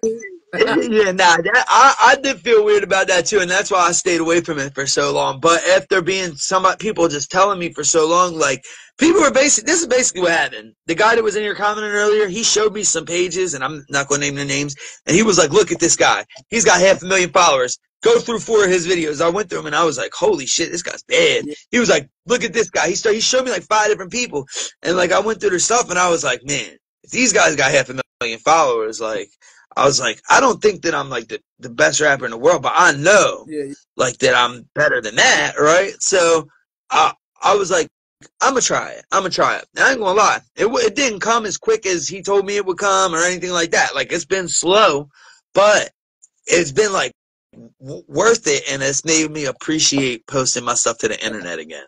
Like, because I did lose not motivation to make the music, but I lost motivation to drop the music because I almost felt like I was I felt kind of fake in the way of this. If I see something about an artist buying views and I know the views are fake, right? I say that he is fraudulent. But at the same time, if I am buying the views just because they're real, but I'm buying them, does that make me any less? I'm still buying the views. So I started to feel this like, like where I was at a crossroads where I had to make a decision. Like, am I going to keep buying, like essentially paying this promo for these views, right? Like whether it was through, TikTok run their boosts or whatever, Google ads for YouTube, whatever the case may be. Am I going to continue to just pay for these views, like in small amounts, and like nothing really adds up to anything, or am I just going to stop? But then that's kind of when I came into the, oh, let me try TikTok out real quick before I just say, screw this shit. Because as I'm sure you dealt with it whenever you decided to start making music, there's a lot of times where you get frustrated with the landscape of the music business, and that I don't know if that's what made you quit, but anytime I've ever thought about stopping, it's been out of frustration with the music business. I stopped doing music when the Fed swept my whole hood, and I was like, my music was, I was speaking of current events, right? In real time, right? Right. And so not only was I painting a picture about myself, but I was also painting a picture about those around me. And right. So you kind of had to stop for benefits to them. Yeah, I understand. So and I mean, I'm talking 05. Right.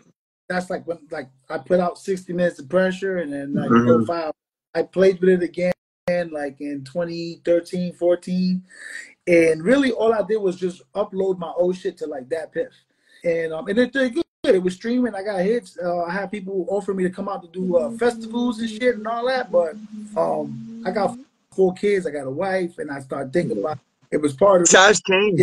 Yeah.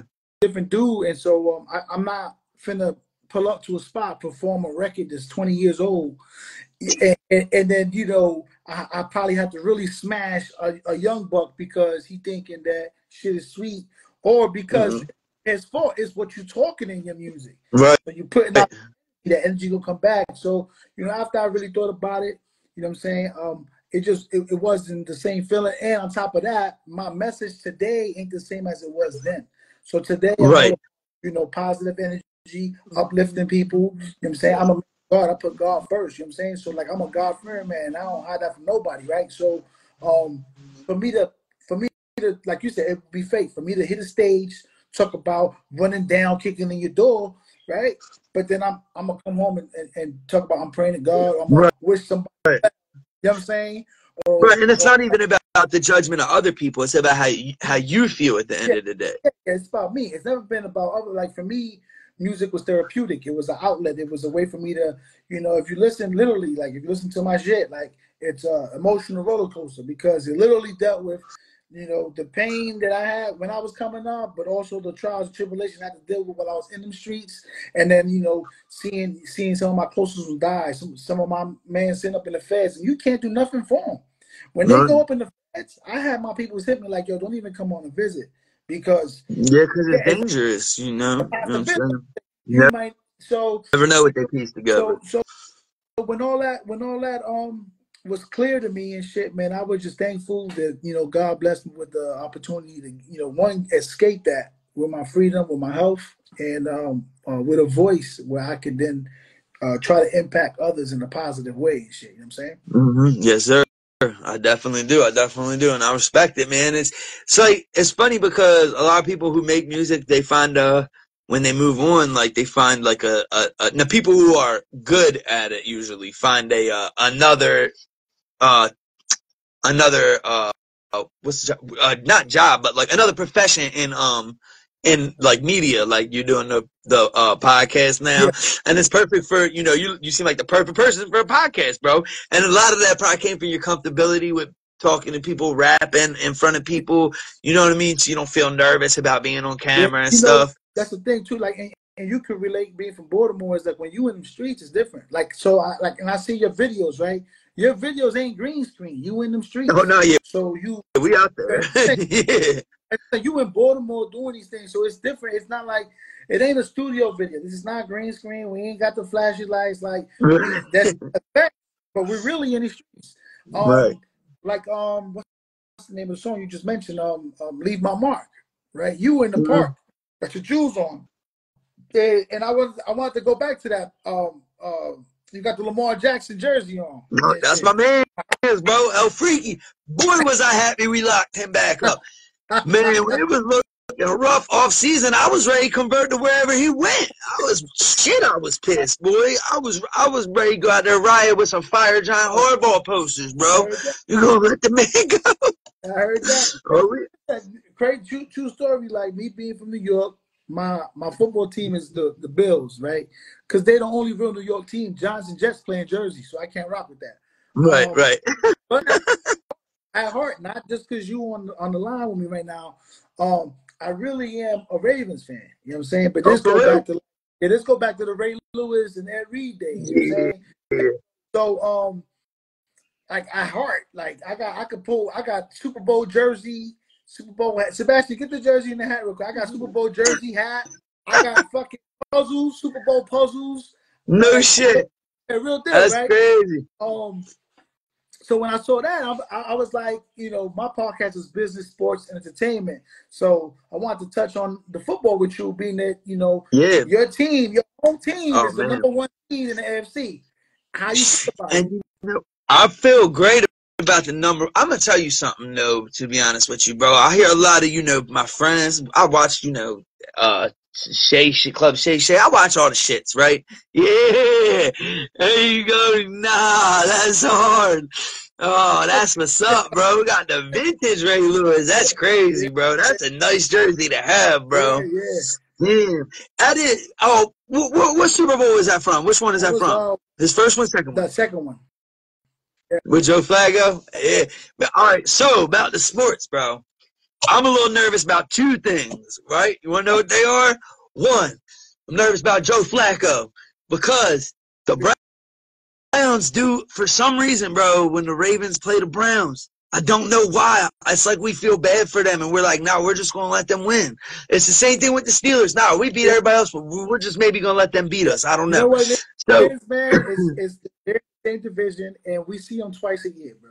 And it's but we run over the Bengals every time. This shit is like, if Lamar's healthy, the Bengals get washed. I think so. I don't know what the exact record is, but I feel like it's like that. But so I'm worried about that, and I'm a little worried that they didn't. I think they should have put him in and let him get like a couple snaps, like nothing serious, right? Maybe a little handoff or two. Maybe let him throw a little screen, then take him out. I don't know. But I watched what happened. I went to the last playoff game when we went 14-2, and then I paid $300 to sit up in the top of that bitch. You know what I'm saying? In the freezing cold and watch just the worst performance ever by Lamar Jackson. But it wasn't his fault because we ain't had nobody else. It's like they was like, here, bro, we threw the ball like 50 times that game, and we didn't have any receivers. Like, crazy. He got balance now. You know what I'm saying? He got my son's favorite wide receiver, Odell Beckham. A piece that's missing is Mark Andrews, though, right? That's a big. Yeah, but that likely is looking real nice, though, man. He's been a good feeling, bro. But it's almost. I'll tell you that. You know what? It's the same thing like when we lost Dennis Pitta, right? Dennis Pitta, he was that guy for me. That tight end was solid. You know what I'm saying? But real solid. But fortunately, we had a lot of pieces that filled in. We had Torrey Smith, Anquan Baldwin, right? We had what was the other receiver we had? Who the hell was it that we had back that year? We had got Baldwin from the Cardinals. Torrey Smith with the dreads. We had Torrey Smith with the dreads.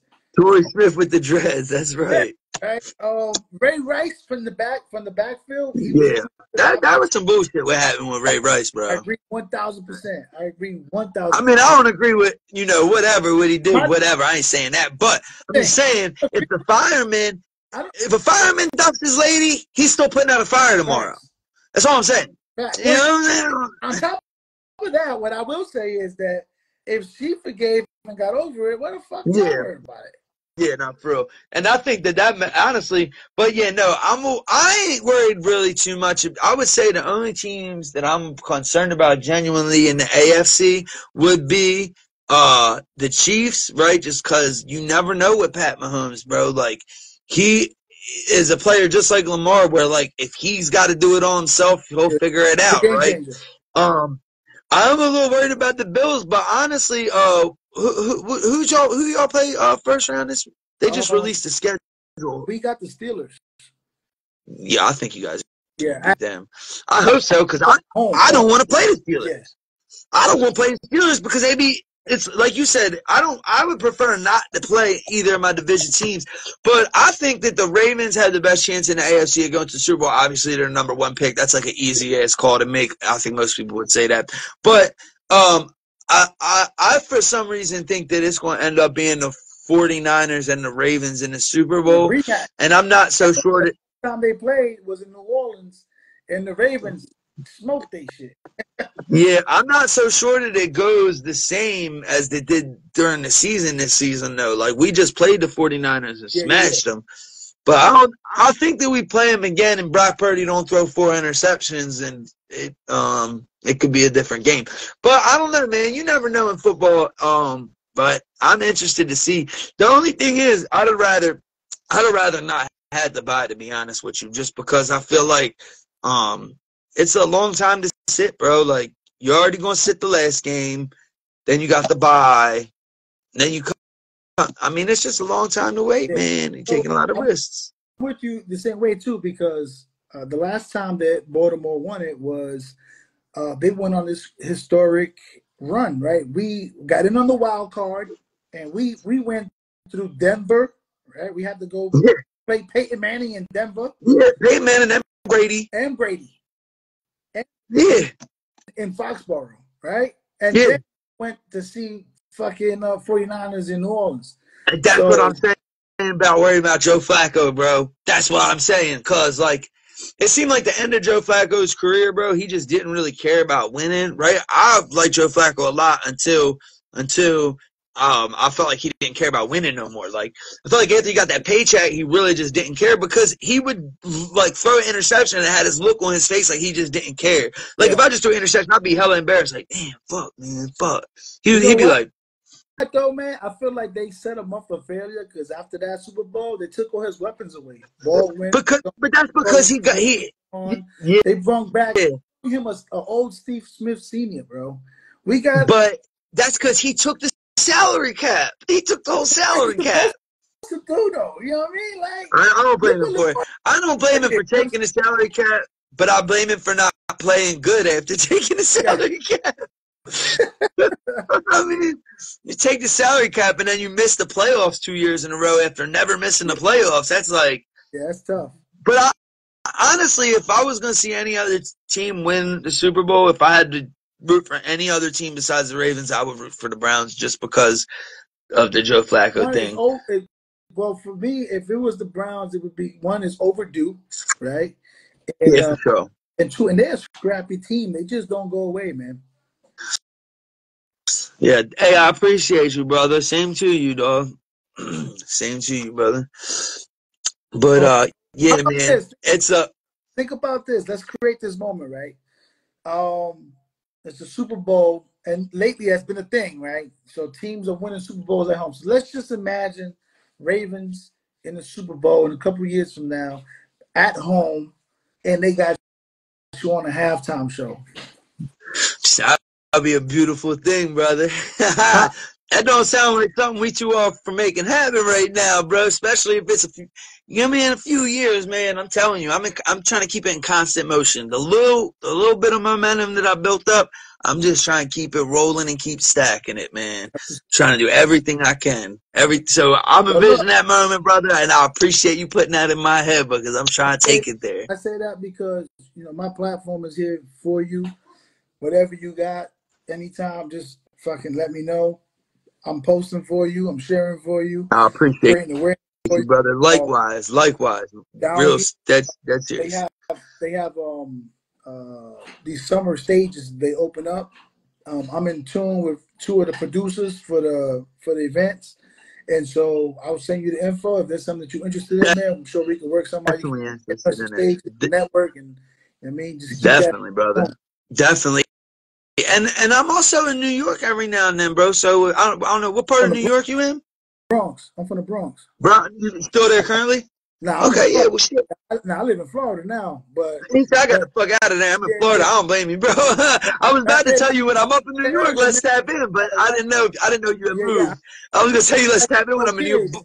I got wife, 4 kids. I had to make some changes. You know what I'm saying? I had to do what Yeah, was right. really, bro. Florida, come on. I be in Florida too, bro. Come on, Florida, shit. Nice down there. But shit, when you go on top, let me know because I can tap you in. Like I got a hell of people up there that in the same business you in that do music. I got people that produce beats. I got people that do videos. So we can Definitely. connect. I mean, I got some ties to some Hell names yeah, that'll be good. the events you was just talking about, when you said you had some connections for events, that's in Florida or that's Yeah, in Florida. The only okay, definitely. That's Florida's somewhere I've been looking, like I said, Texas. There's some places I've been looking to get to, like Texas, Florida, Atlanta. These are places, Cali, I've been there. I'd like to get back out there. But these are places this summer where I specifically want to go spend like at least a week or two, of time in each of those places. So if you reach out to me with that, brother, I would definitely love to take advantage of that. The only connect or contact that I still got back home for like shows, like a big stage, is the Puerto Rican Day Parade, bro. I don't know if they're gonna let me on there, man. I'll get you on the float, but if you talk we about could lie, be like he's a really light skinned Puerto Rican. that's the beauty of the music, though, right? That ain't got nothing to do with race, religion, creed, none of that shit. It's got that sound. You can make that connection. That's the beauty of music, man. You know what I'm saying? That it really does bring people together and shit. You know what I'm saying? Yes, sir. Most definitely. Most definitely. I appreciate you having me on here, brother. Appreciate you, giving me your time, man. Like I said, my platform is your platform. Anytime, you just let me know, man. I throw that shit up, and man, I'm gonna keep your shit in rotation. I'm gonna keep spreading the word. Make sure I bring some awareness to you, and see how much we can grow from this. Before we close out, man, what's your message to the people, man?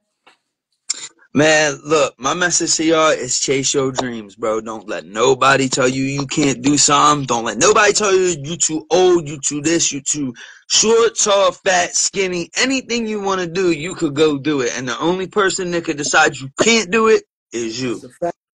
Flatline For Real. I appreciate y'all, and I appreciate my man Figs Pro Tips. Follow him, tap in with him. I got you, brother. I got you. Like I said, we're gonna keep this in rotation, man. Keep you on the go, and like whatever you got coming out, man, just let me know. I definitely will, brother. I'm gonna be sending. So on YouTube, you Flatline For Real as well on YouTube. Yep. I'm gonna make sure I go subscribe right now, but I'm also let everybody know that they can go subscribe and find you on that too. Yep, and I'm gonna make sure I shoot you the cover for the that Valentine's Day single I was telling you about. Yeah, if it's good with you too, I'll do some early promo for you. Of course, brother. Yes, sir. Most definitely. That'll work. Hey, man. I would appreciate that. Man, it's been a pleasure talking with you. Yes, sir. I appreciate you, Figs. Thank you, my brother. You know what I mean? Keep grinding, you know what I'm saying? And I'm looking forward to, you know what I'm saying, seeing you grow some more. Yes, sir. All love, brother. Thank you so much. Man.